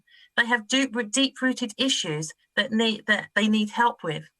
It has never made sense to criminalise people for harming themselves. Of course, everyone should face the consequence of their actions if they commit a violent crime. But criminalising people for drug possession or supply and apply punitive prison sentences just aren't the answer. Criminalising people for drugs is also an inadequate use of public funds. Instead of building prisons, we should be investing in youth centres, women's centres, hospitals, community outreach centres, advice centres and preventative initiatives. In countries like Norway, a focus on rehabilitation has led them to having some of the lowest numbers of incarceration and reoffending in the world. We need to learn from other countries who are doing better than us. We need transformation policy, and it's time we review and reform this Act. Thank you, Janet. Video link. I'm McLaughlin. Thank you, Mr Deputy Speaker. I trained some 15 years ago as a primary school teacher in a very deprived part of what is now my constituency. I won't name it because they are rightly tired of their community being characterised by drugs alone. There is, however, a huge drug problem. I was doing a placement with primary sevens, so they would be about 11 years old, just getting to be gallus, but still quite clearly innocent kids. It didn't take long for me to become attached to every single one of them. Some of them were funny, some super smart, some very caring, others artistic or musical. They all had things they were good at, distinct personalities. One day during the lunch break, the wonderful woman who was their teacher told me that every single one of them had a live connection to drugs. I'm changing names here, but she told me, for instance, Connor's brother died of an overdose, Sharon's mum was murdered because she owed a dealer money, Peter's dad is on the run from the police. You can see Nicole's sister on the street most days asking people for money to feed her habit. Every single one of them had a live connection. And the most heartbreaking thing to hear was that she believed that most of them would not be able to avoid that connection in their adult lives, because that's what she'd watched over the previous 20 years. She had taught Nicole's sister, and she said she was every bit as lovable as Nicole at that age. She pointed out to me that if I saw Nicole's sister in the street asking people for money to feed her habit, clearly off her face, I'd possibly feel irritated or even angry with her, and I might even wonder why she didn't just pull herself together. We've all been there. None of us are saints, but we've all judged. But, she pointed out to me, I know you're very fond of wee Nicole, and if you saw her doing that, you wouldn't be angry, you'd be terrified for her. And I know, Anne, that you would want to scoop her up and find a way of helping her. Anybody would. She explained that she had known Nicole's sister, now 20, since she was 5 years old. So when she saw her in the grip of her addiction, she saw that little girl. And now, some 15 years after my teaching practice, I'm acutely aware that this group of 11-year-olds will be in their mid-20s. And if that teacher is right, many of them will have some connection with drugs. Some will be dead. Some will be addicted. Some will have escaped, but some will be dealing and some will be in jail.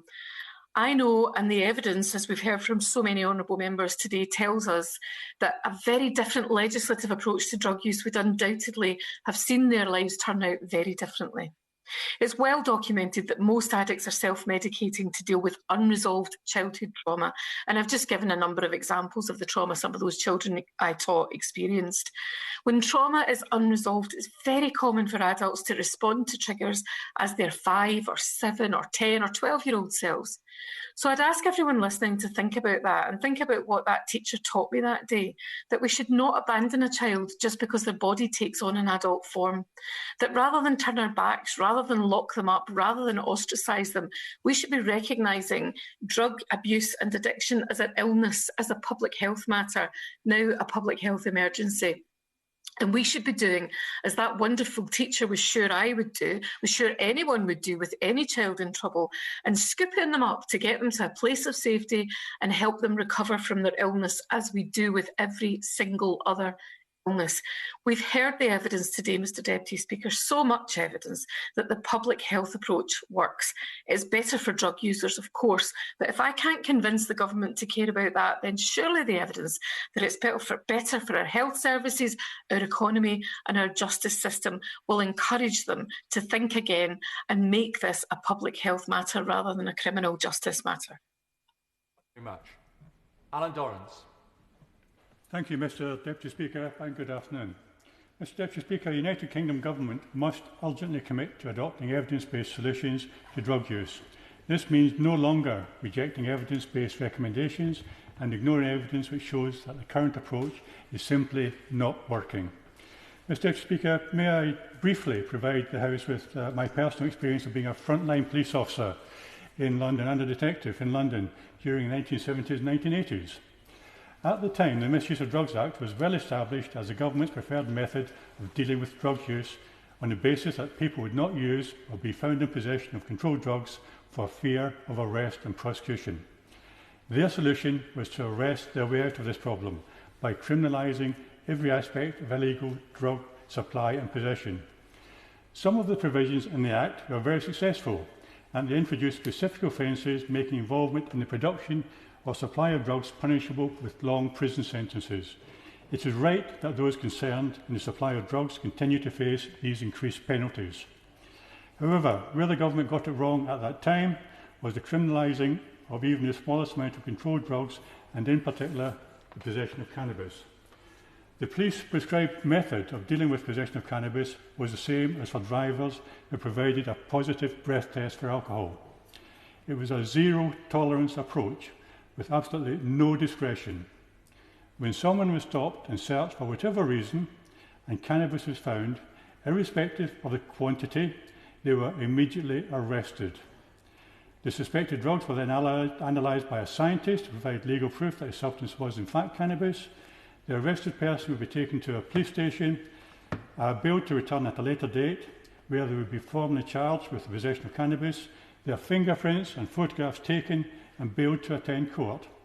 Mr Deputy Speaker, that was in the days before the Crown Prosecution Service, where the arresting officer prosecuted every single individual case personally, requiring the arresting officer to attend court. The defendant invariably pleaded guilty and will receive a fine probably no more than £30.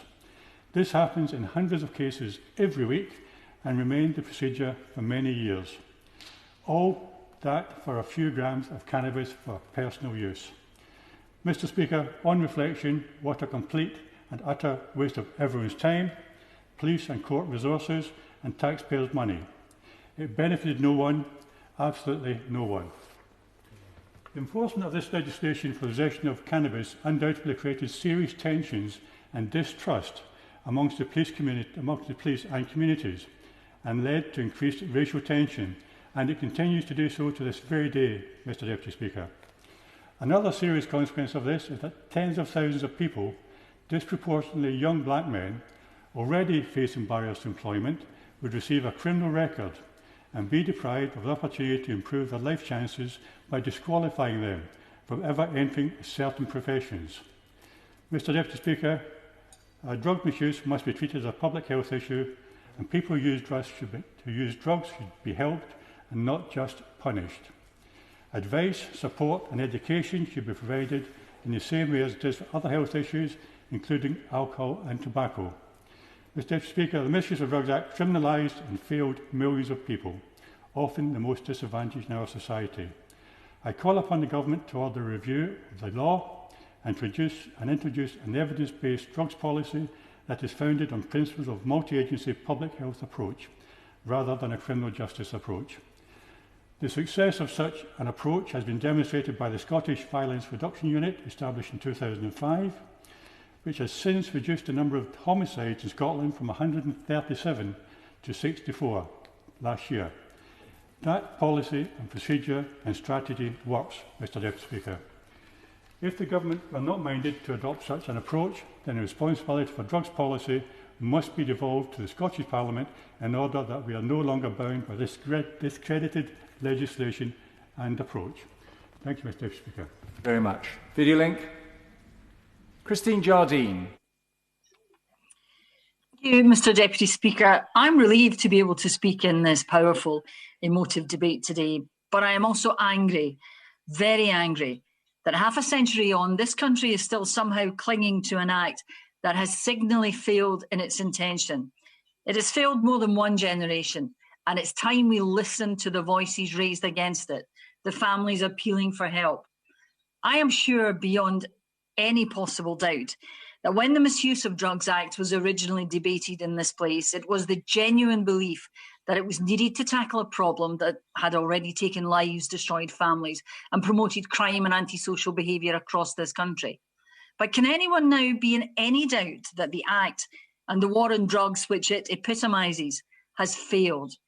Or if criminal convictions were the measure, you might be able to argue for its success. More than 1.8 million convictions under the Act since 1971. But those convictions are actually also another indication of failure. Failure to change the fact that the illegal drugs trade has been a driving force in crime in this country.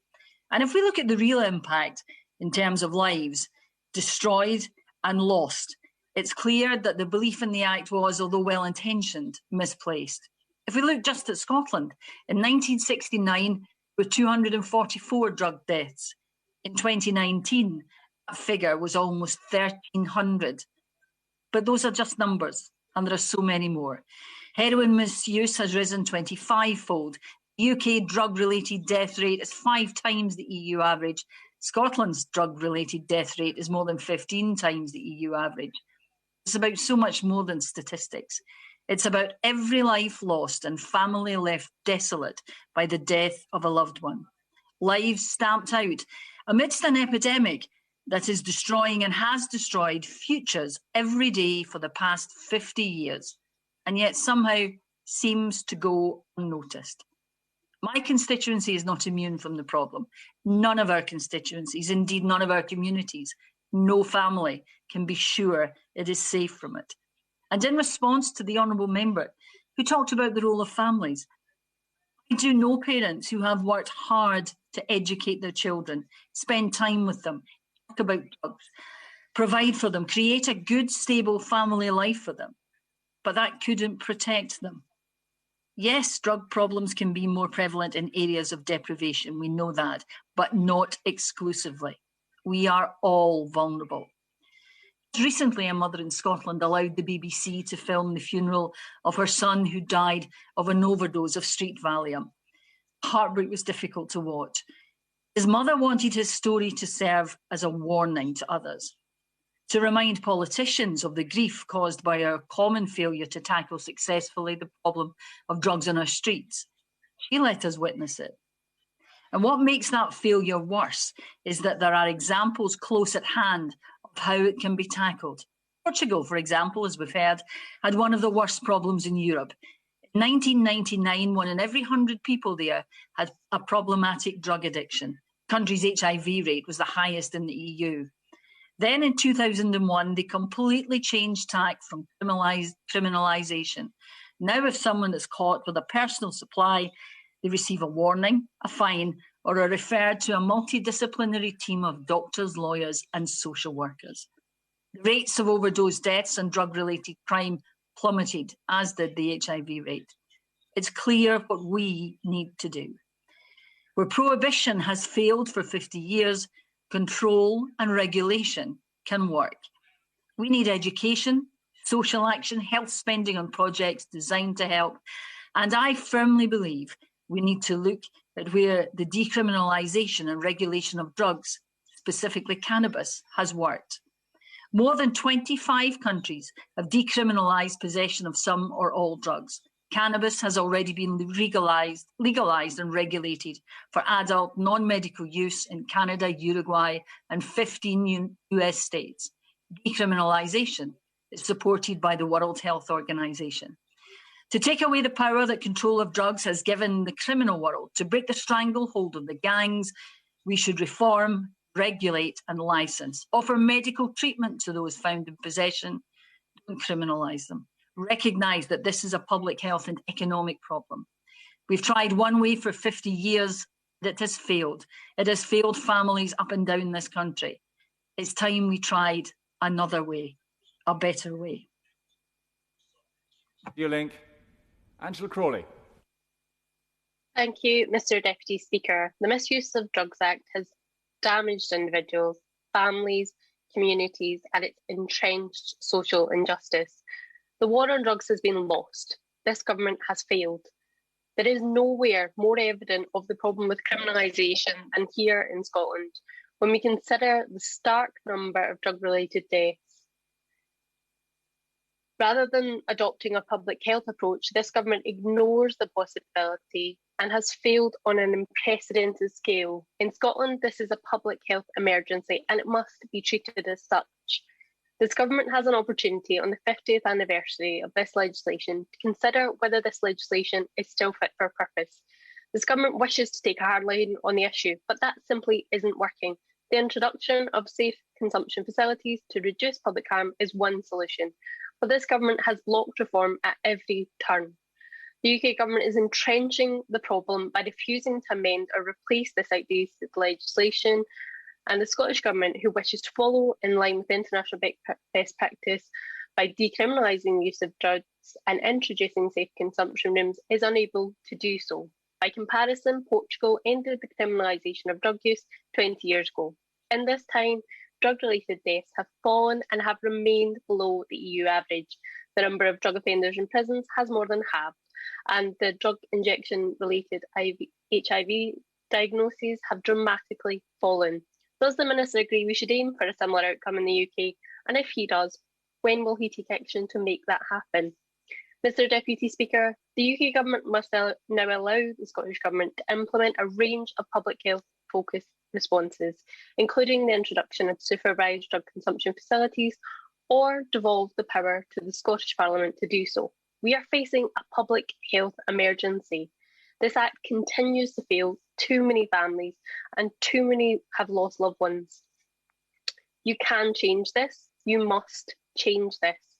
If this union is truly strong, then surely it can withstand this. It can take a pragmatic approach and it can act. If this government will not act, then it must devolve the power to Scotland to take that action. Inaction is not a solution. Your ignorance is complicity with the problem. Drug-related deaths are real. These aren't just figures. These are real people, real families, real communities, and it needs real action. Thank you very much. Video link, Neil Hanvey. Thank you, Mr. Deputy Speaker. I would like to start off by saying that I'm really encouraged by voices across the UK and across the Chamber, indeed from Manchester, Withington, Reigate, Edinburgh East and West, and the compelling contribution by my colleague in the Alba Party from East Lothian. I would also like to pay tribute to frontline workers in my Kirkcaldy and Cowdenbeath constituency, Pauline Buchan, Kelly Rogers and their team at the Kirkcaldy Family Centre, and Dave Dempster and his team at ADAPT. They're dealing with this problem head on, and I've spoken to them recently and will continue to meet with them as a result of the crisis that exists in Scotland at the moment, and I will give them all of my support. But the challenge that they face is a frightening number of drug deaths. 1,264 drug deaths occurred in Scotland in 2019, and behind each number is a person with hopes and dreams. Not one of them dreamt of becoming addicted to drugs or having a criminal record. That has happened in the context of the 1971 Misuse of Drugs Act prohibition. It's unacceptable and change is essential. Becoming a drug user is not a rational choice. And the idea that was put forward by Nancy Reagan, the ineffective soundbite of just say no to drugs, well, it sounds easy. But that involves often just saying no to poverty, just saying no to abuse, just saying no to neglect and deprivation, just saying no to hopelessness, and just saying no to joblessness, and just saying no to childhood trauma. Just say no only serves to demonize and stigmatize, criminalizing and othering the most vulnerable in our society and in our communities. Addict, dopehead, junkie, waster, stoner, user, just like poverty, This is not an accident. Users are blamed for their substance use and their social circumstances and the failure of scant treatment schemes available to them. Substance misuse is undoubtedly associated with deprivation and unemployment, and users are blamed for the lack of opportunity and shamed for their failure to meet neoliberal notions of a productive citizen. The pejorative strivers versus skivers, as was used by Mr. Cameron, really illustrates that sentiment. All the while, the structural causes of substance misuse and inequality are ignored and dismissed, reinforcing that stigma. Demonising and criminalising vulnerable people only serves to misdirect the public from the abject failure of drug and social health policy in this area. I would like to tell you very briefly about a case in my constituency of a person with deep childhood trauma who became involved in drug misuse. They were able to be supported by services in my constituency to overcome that challenge, to go to university, to secure a business degree. But every opportunity they tried to secure for a new future was rejected because of their background and the criminality, all related to drugs. And they have since returned to drug use. That is absolutely heartbreaking. Current drug policies are criminalising people who have already suffered greatly, exacerbating that deep trauma. This act and a continuation of prohibition only serves to lock some of the most vulnerable people in a cycle of hopelessness. Release, the National Centre of Expertise in Drugs and Drug Law in the UK have rightly characterised the Misuse of Drugs Act as 50 years of failure. Tinkering around the edges with drug legislation will simply not do. Dependency is a health issue, but it's not the core problem. It is but a symptom of iniquitous social policy and the state's indifference to grinding poverty. The money spent criminalising our most vulnerable would be much better spent and more effective if redirected to public health and social policy initiatives.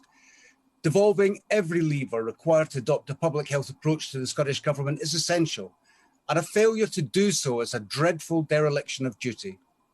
Control over drug policy must urgently be reviewed, and as a minimum, I would suggest devolution of all policy to Scotland is essential to help us save lives. Thank you, Mr. Deputy Speaker. Stuart MacDonald. Thank you very much, Madam Deputy Speaker. And in a sense, it is a real pleasure to take part in this debate, as has been said, principally because it has been a terrific one with some fantastic contributions right across the House, and I commend the honourable members for Manchester, Withington and for Reigate for securing this debate on an incredibly important topic, and I commend them also for their persistent pursuit of a policy-based approach to this subject, and the same commendation could be made to lots of honourable members in this chamber, including honourable friends. But there are other ways in which I very much regret having to take part in this debate, and the first is because, like other honourable members have said already, I don't think it should be Home Affairs spokespersons or policing spokespersons that are here today. It should be our health spokesperson, and we should be having this debate absolutely through the prism of public health and not through criminal justice. And secondly, like I think every honourable member in this debate, I wish we didn't have to be here because drugs have been suppressed or eliminated a long time ago. But clearly we are as far away from that being a reality as we ever have been. And that is really the fundamental point about why members are pushing for reform. There is no sign of significant change under the current regime. And honourable members have illustrated eloquently today in terms of scale and in terms of the impact this is having on individuals. This is a crisis. And yes, absolutely addressing this crisis will require the full range of tools at the disposal of governments to be used, measures to address poverty and inequality, education, prevention, tackling stigma, treatment, harm reduction, recovery, mental health and housing. And yes, of course, law enforcement and criminal justice too. Every arm of government must be involved. We have and will continue to debate all the different policy responses, but today the focus is on the Misuse of Drugs Act at 50, the legislation which underpins and I'm afraid casts a shadow over everything else that we do to combat drugs. And I share the analysis of the vast majority of honourable members today that in the 50 years since it was passed, the evolution and sadly growth of the drugs trade has been extraordinary, as is our understanding of it. But our legislation has failed tragically to move on in response. And indeed, many would argue it was a wrong response at the outset, as the honourable member for Reigate eloquently said. I'll take a short intervention. Thank you for giving way. If the central analysis today is that it's the legislation that is the cause of the problem, and the legislation is exactly the same in Scotland as it is in England. How does that account for the fact that the problem on some metrics in Scotland is more than twice as bad? Well, two things. Yes, the metrics in Scotland are very bad. The metrics for the whole of the United Kingdom are terribly bad, but I don't think on some metrics, I'm not sure which particular ones he's referring to, but that is not the point. And it's also with respect, I don't think the point about what is the cause. You can say that in some ways this has caused all sorts of harm, but the fundamental, what is beyond dispute is it's failed to fix the problem. And what we're all calling for is to have an evidence-based debate on, can we do better? Are there different legislative approaches which can do better? I can't really see how honourable members opposite can say this is as good as it gets. Yes, there are other things that both governments are doing, all governments are doing, but if this is as good as it gets, then I think we're a hopeless bunch, and I think we should be trying to provide some hope to our constituents, and that's what we're trying to do today. So I don't think this really should be a debate about whether reform is needed. Rather, it should be an evidence-based debate about the nature of that reform and how far we go. And I think even honourable members on the other side think there are changes that can be made. Some of us would want to go much further, and I'll come to that right now. I think there is abundance of evidence, not just about the need for reform, but about what sort of reforms work. Evidence comes from health and medical experts, law enforcement, as we've heard, those working in the front line with those with addiction, to those who've experienced addictions directly. And international best practice really can be a guide as well. And that's why report after report, including reports from cross-party committees of this House, have all called for reform. I just want to focus on three brief recommendations that both the Health Committee and the Scottish Affairs Committee have flagged up. First of all, as I've already said, so I don't need to expand any more, this should be a policy area that's led by the Health Department and not the Home Office. It shouldn't be the Home Office in charge. But secondly, both of those committees have said, at the very least, we need to pilot and look at the use of overdose prevention facilities or drug consumption rooms. And we've heard from numerous honourable members about how these have been shown to save lives and reduce harm. They assist in ensuring those who most need it can access support and treatment, and they protect the public from antisocial and dangerous public injection. And both those cross-party committees have also said that there should at least be consultation about decriminalisation of possession. On these benches, we believe that there already is enough evidence, and we acknowledge that international evidence shows that that leads to less problematic drug use and less harm as a result, and less waste of police and justice resources. But let's at least look at it and review it. Now, I absolutely appreciate the government isn't going to rip up the Misuse of Drugs Act and start again. It's not going to make that announcement today. But knowing that the government isn't willing to do that, and knowing that it is conservative and cautious about the possibility of reform, it surely to goodness must at least trial and research some of these possible new approaches. If it doesn't want to do that, devolve powers so that we can try. To Scotland, yes, but to other parts of the UK who are also willing to pilot a new approach. And as has been said, we will all benefit from what we learn as a result. Whether it's success, whether it's failure, let us try. And instead of being scared of public opinion, test it. Put it to a citizens' assembly. Build consensus. I believe that the more folk understand about this issue, the more they see the need for reform. If nothing else, people see that it's their brothers, sisters, nieces, nephews, sons and daughters that the government is criminalising rather than helping. Finally, in responding, just one or two nuts and bolts questions that I'd be keen to have the Minister's response to. First of all, as has already been asked, will he respond positively to the request for a Four Nations Drugs meeting? And it could include, hopefully, discussion of the issue of drugs overdose prevention facilities. Can he update House on the issue of pill press regulation? What is his latest position on naloxone and widening distribution? And will he look at drug checking facilities and allowing that approach to be trialled as well? Madam Deputy Speaker, let's work constructively, follow the evidence and leave no option unexplored as we seek to tackle this crisis. And that should include the possibility of radical reform of drugs legislation. Thank you.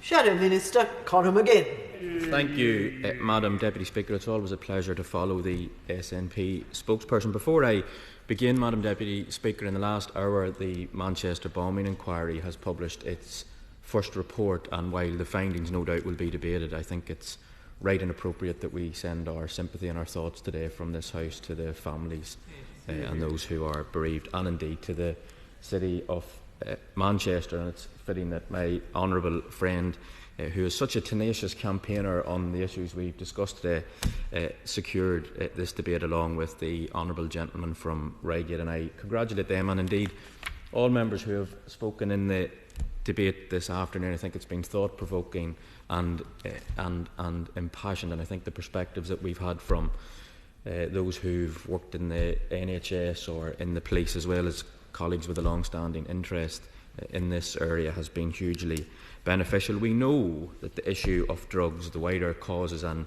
effects, are a huge issue for our country. We know the restless grip of drug abuse and substance addiction has a shattering and pervasive impact on people right across this country in every community. It causes not only desperation for individuals and families alike, but of course the very fabric of our communities and indeed wider society. We know the harms resulting from illegal drug use and the tragedy of drug-related deaths in this country has been on a disturbing trajectory, I think it's right to say, for some time ago. As has been mentioned already, in 2019 there were nearly 4,500 drug-related deaths in England and Wales alone, the highest level, Madam Deputy Speaker, since records began, and it represents a shocking 52% increase over the last decade. The total cost to society of illegal drugs, including drug-related crime and social harm, is estimated to cost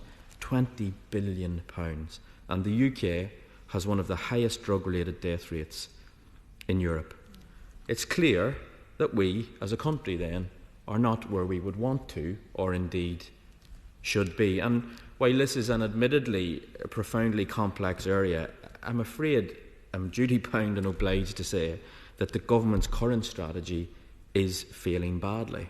Whether that is taken on the key metrics of reducing harm to those vulnerable to drug addiction and to those exploited within the drug trade, of providing adequate education and awareness of the associated dangers, or of backing our police with the tools needed to tackle the serious violence and crime that proliferates from drugs, the government has fallen short. They've failed to get a grip on the use, prevention and treatment of harmful Class A narcotics, the use of which was on a downward trend between 2009 and 2013, but since has continued upwards. I mean, even the Minister's own department admitted they were too slow to notice the rising levels of harmful substances like crack cocaine back in 2014, and the truth is they've been playing catch up since, because despite drug use and violence rising, we've had debilitating cuts, including the underfunding of local government budgets, national services, and of course systemic police budget cuts, and frankly that has eroded the foundations on which any credible, comprehensive treatment or prevention strategy needs to thrive. Our young people are being let down as well. We know more of them are being groomed into violence that's fuelled by drugs. It was in a leaked research document, again, the Minister's own department authored. Yet government has continued to gut young people's services, spending cut by 73%, closing 900 youth centres and 4,500 youth worker jobs being cut. I mean, how can the Minister justify that? So the government is nowhere near to matching the scale of the action needed. Our focus has to be on protecting the public, and that means reducing harm to users, harms to community, and similarly tackling the insidious crime that underpins it. We recognise a wide and comprehensive response is needed to reflect the diverse, complex arenas over which the issue surrounding drug use and supply intersect. But it means effective prevention and early intervention measures, properly resourced education programmes, decent housing, as well as tackling potent social drivers of drugs abuse, such as poverty. It also means building and supporting substantive health services for vulnerable people, basing those on dignity, respect and clinical need.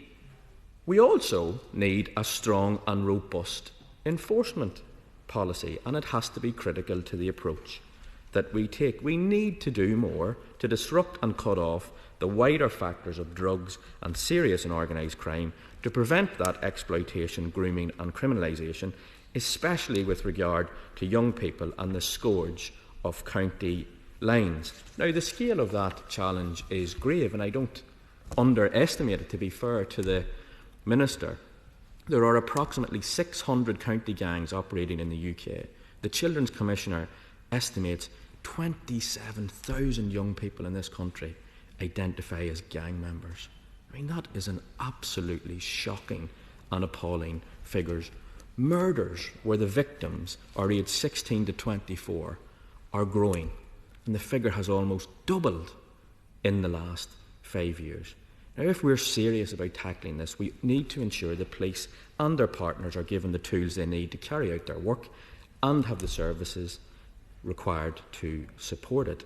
We know that deep cuts have inevitably affected the police's priorities and overall operational capacity to tackle this, but despite that, the work that is being done has yielded impressive results, and I want to pay tribute to the National Police Chiefs Council Lead for County Lines, Deputy Commissioner Graham McNulty, and Director General Lynn Owens of the NCA, whose teams across the country have pursued a relentless campaign against these criminals, often putting themselves in harm's way. Just a few weeks ago, Madam Deputy Speaker, we saw a coordinated crackdown on county lines leading to over 1,000 arrests, as well as nearly 300 weapons and hundreds of kilograms of illicit substances seized from criminals. 80 drug dealing lines, vital to the operation of the network, were identified. That is great work. It is great work, and we need to boost those efforts and ensure officers can be free to get on with their job effectively. The police are not the problem, the criminals are the problem, and I would urge all colleagues right across the House to remember that in any of the discussions that we have. So, to conclude, it's been a constructive debate, I think. It's right that we continue to monitor the drivers and effects of drug use on our country and consider evidence-based solutions. It's clear to me we need a fuller, more holistic and comprehensive approach to a complex issue, but one that I think is urgent, as we've heard today, because of the effect that it is having on our communities. The challenge is great, and I will work where I can with the government to support anything we can do to address it. Only then can we ensure that people are protected and reduce the devastating harm that comes from drug use and the trap of addiction. Minister Kit Malthouse. Madam Deputy Speaker, I'm grateful to you. I'd like to thank the honourable gentleman from Manchester and indeed my honourable friend from Reigate for calling this important debate, and indeed for members across the House for their commitment and indeed passion in what I think is, my opposite number has rightly pointed out, has been an interesting and thought-provoking debate. There are obviously a wide range of views on the best way to tackle drugs and the harms they cause, and I remain open to listening to them to ensure that our approach is both balanced and evidence-based. And I do recognise the importance of a balanced approach, with both tough enforcement against the right people in the right way, alongside treatment and recovery support for those dependent on drugs. On the issue of drug controls, I do think it's important that we come at this from the perspective of what keeps the public safe, while enabling healthcare and legitimate business and research to flourish. Controls on harmful drugs continue to be adjusted in the light of new evidence and information, including, for example, the changes over recent years to allow specialist clinicians to prescribe, where appropriate, cannabis-based products for medicinal use.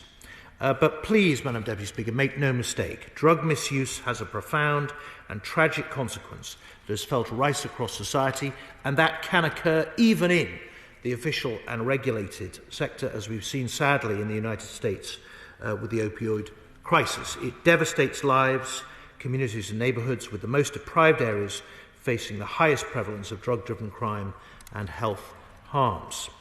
The government recognises that this is a problem that demands a whole system cross-government approach, and that is exactly what we are now pursuing.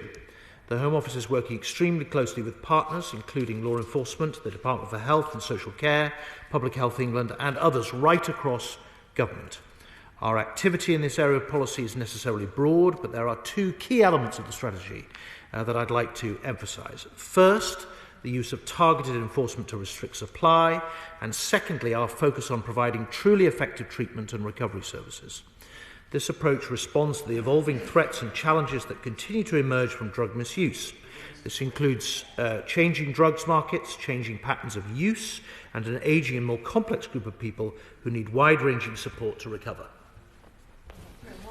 I'm grateful to the Minister for giving way, and just on that specific point, is he willing to commit to work with police and crime commissioners to try to ensure that in all force areas there's a commitment to ensure a treatment-first approach to offenders with a history of substance misuse?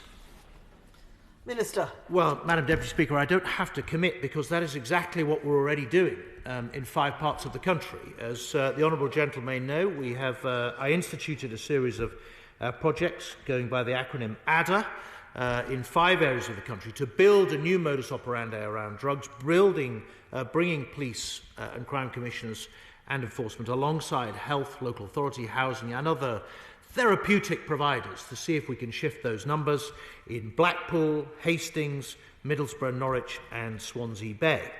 And if we are to refine and improve our response, Madam Deputy Speaker, we must have a comprehensive picture of what's happening on the ground. And that's why Part 1 of Dame Carol Black's review of drugs, which a number of members mentioned, the findings of which were published in February last year, was such a valuable and insightful contribution to our understanding of this problem. That report underlined the impact of the so-called county lines criminal business model, where illegal drugs are transported from urban areas to be sold in smaller towns and villages.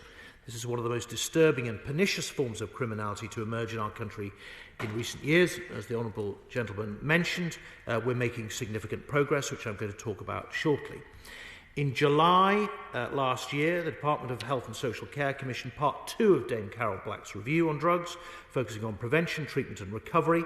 It will build on Dame Carol's work to ensure vulnerable people with substance misuse problems get the support they need to recover and turn their lives around.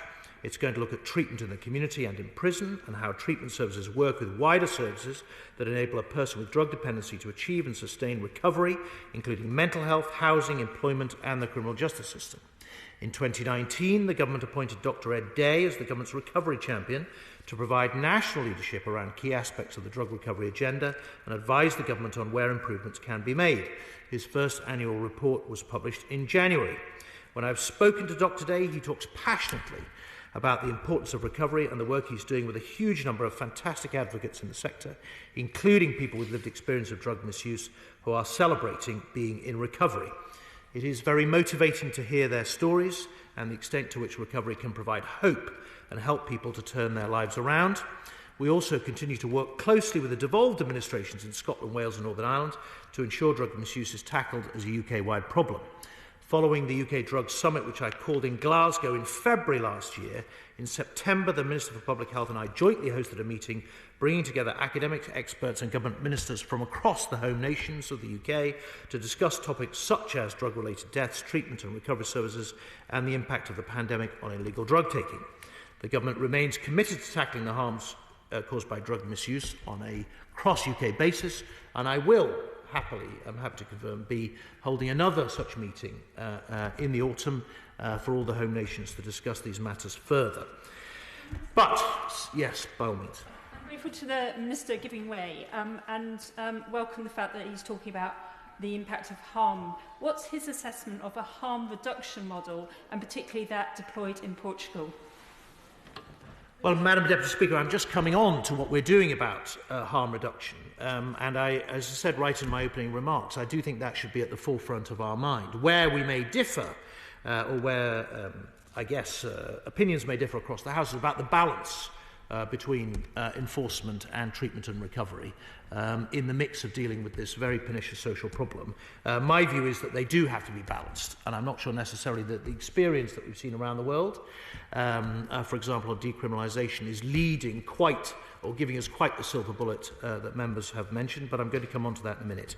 But, Madam Deputy Speaker, in January this year we did announce £148 million of new investment to cut crime and protect people from harms associated with illegal drugs in this area, £80 million for drug treatment services, the biggest rise in funding for 15 years, £28 million invested in the ADDA projects that I've already outlined across the UK, building a new modus operandi, if you like, for tackling drugs, creating a foundation from which I hope we will expand, and £40 million to tackle drug supply in county lines, surging our activity, which the Honourable mention illustrated, against these awful groups, focusing on them in particular as a business as much as a group of criminals, where we're seeing significant success. And while there has been some opinion during this debate that enforcement doesn't work, I would point out that our new approach, the new tactics that we've agreed with the police, are resulting in some significant results. So Norfolk, for example, 16 months ago, over 100 county lines, now down to under 20.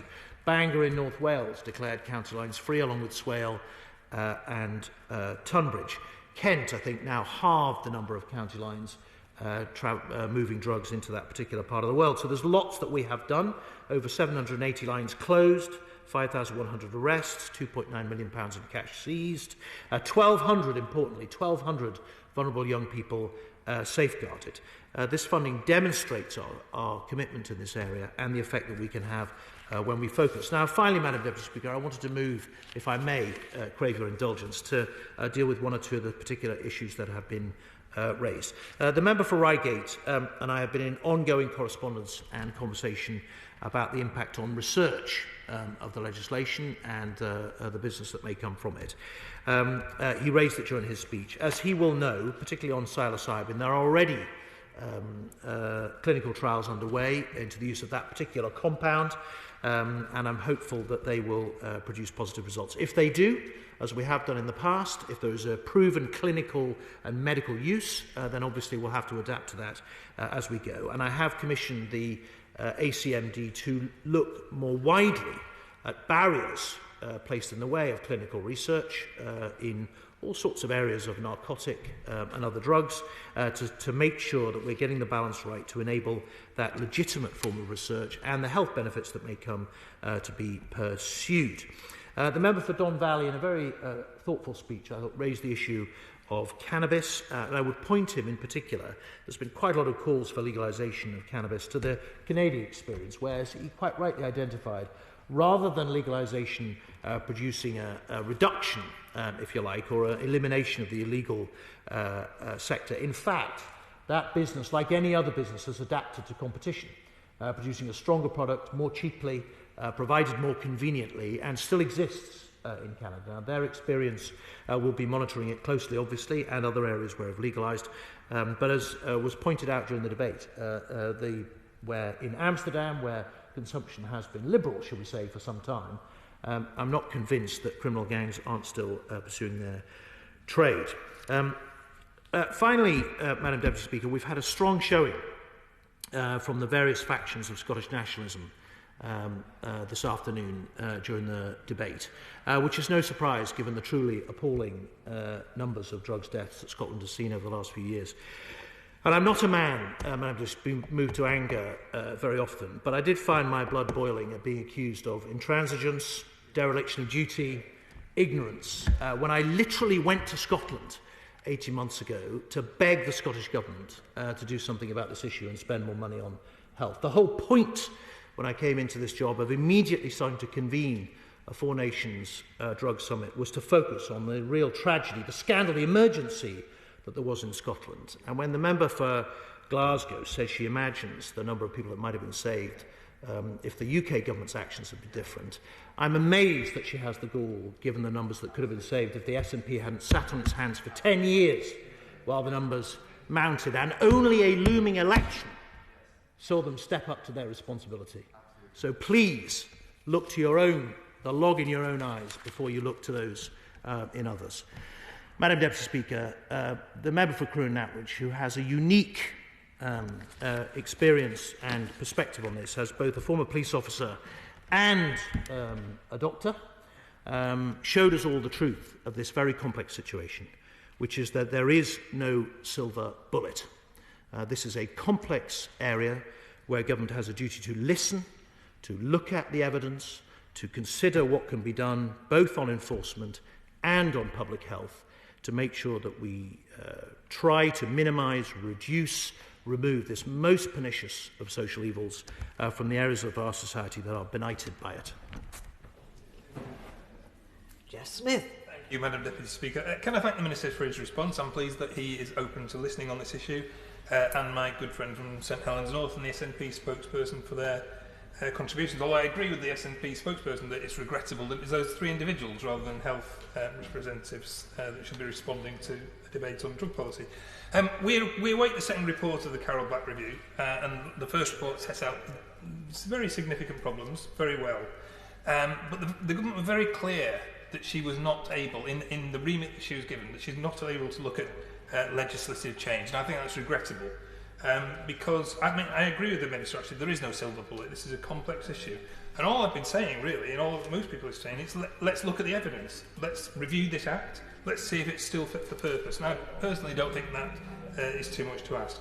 This is the first time we've had a debate on drug policy in this chamber since 2017, which I think is a shame because it is an issue in many, probably most of our constituencies. So we need to look at, we need to really, as politicians, address this issue thoughtfully and with careful consideration to find the right way forward. And I hope it's not another 4 years before we discuss this issue and look at the best way forward, looking at the evidence of how we reduce harm to our communities. So finally, can I just thank all the speakers that have taken part in the debate today, and again the Backbench Business Committee for allowing the time. Thank you. Thank you. The question is, as on the order papers, members of that opinion say aye. Aye. Of the contrary, no, the ayes have it. The ayes have it. I will now suspend the House for 3 minutes in order to allow arrangements to be made for the next item of business.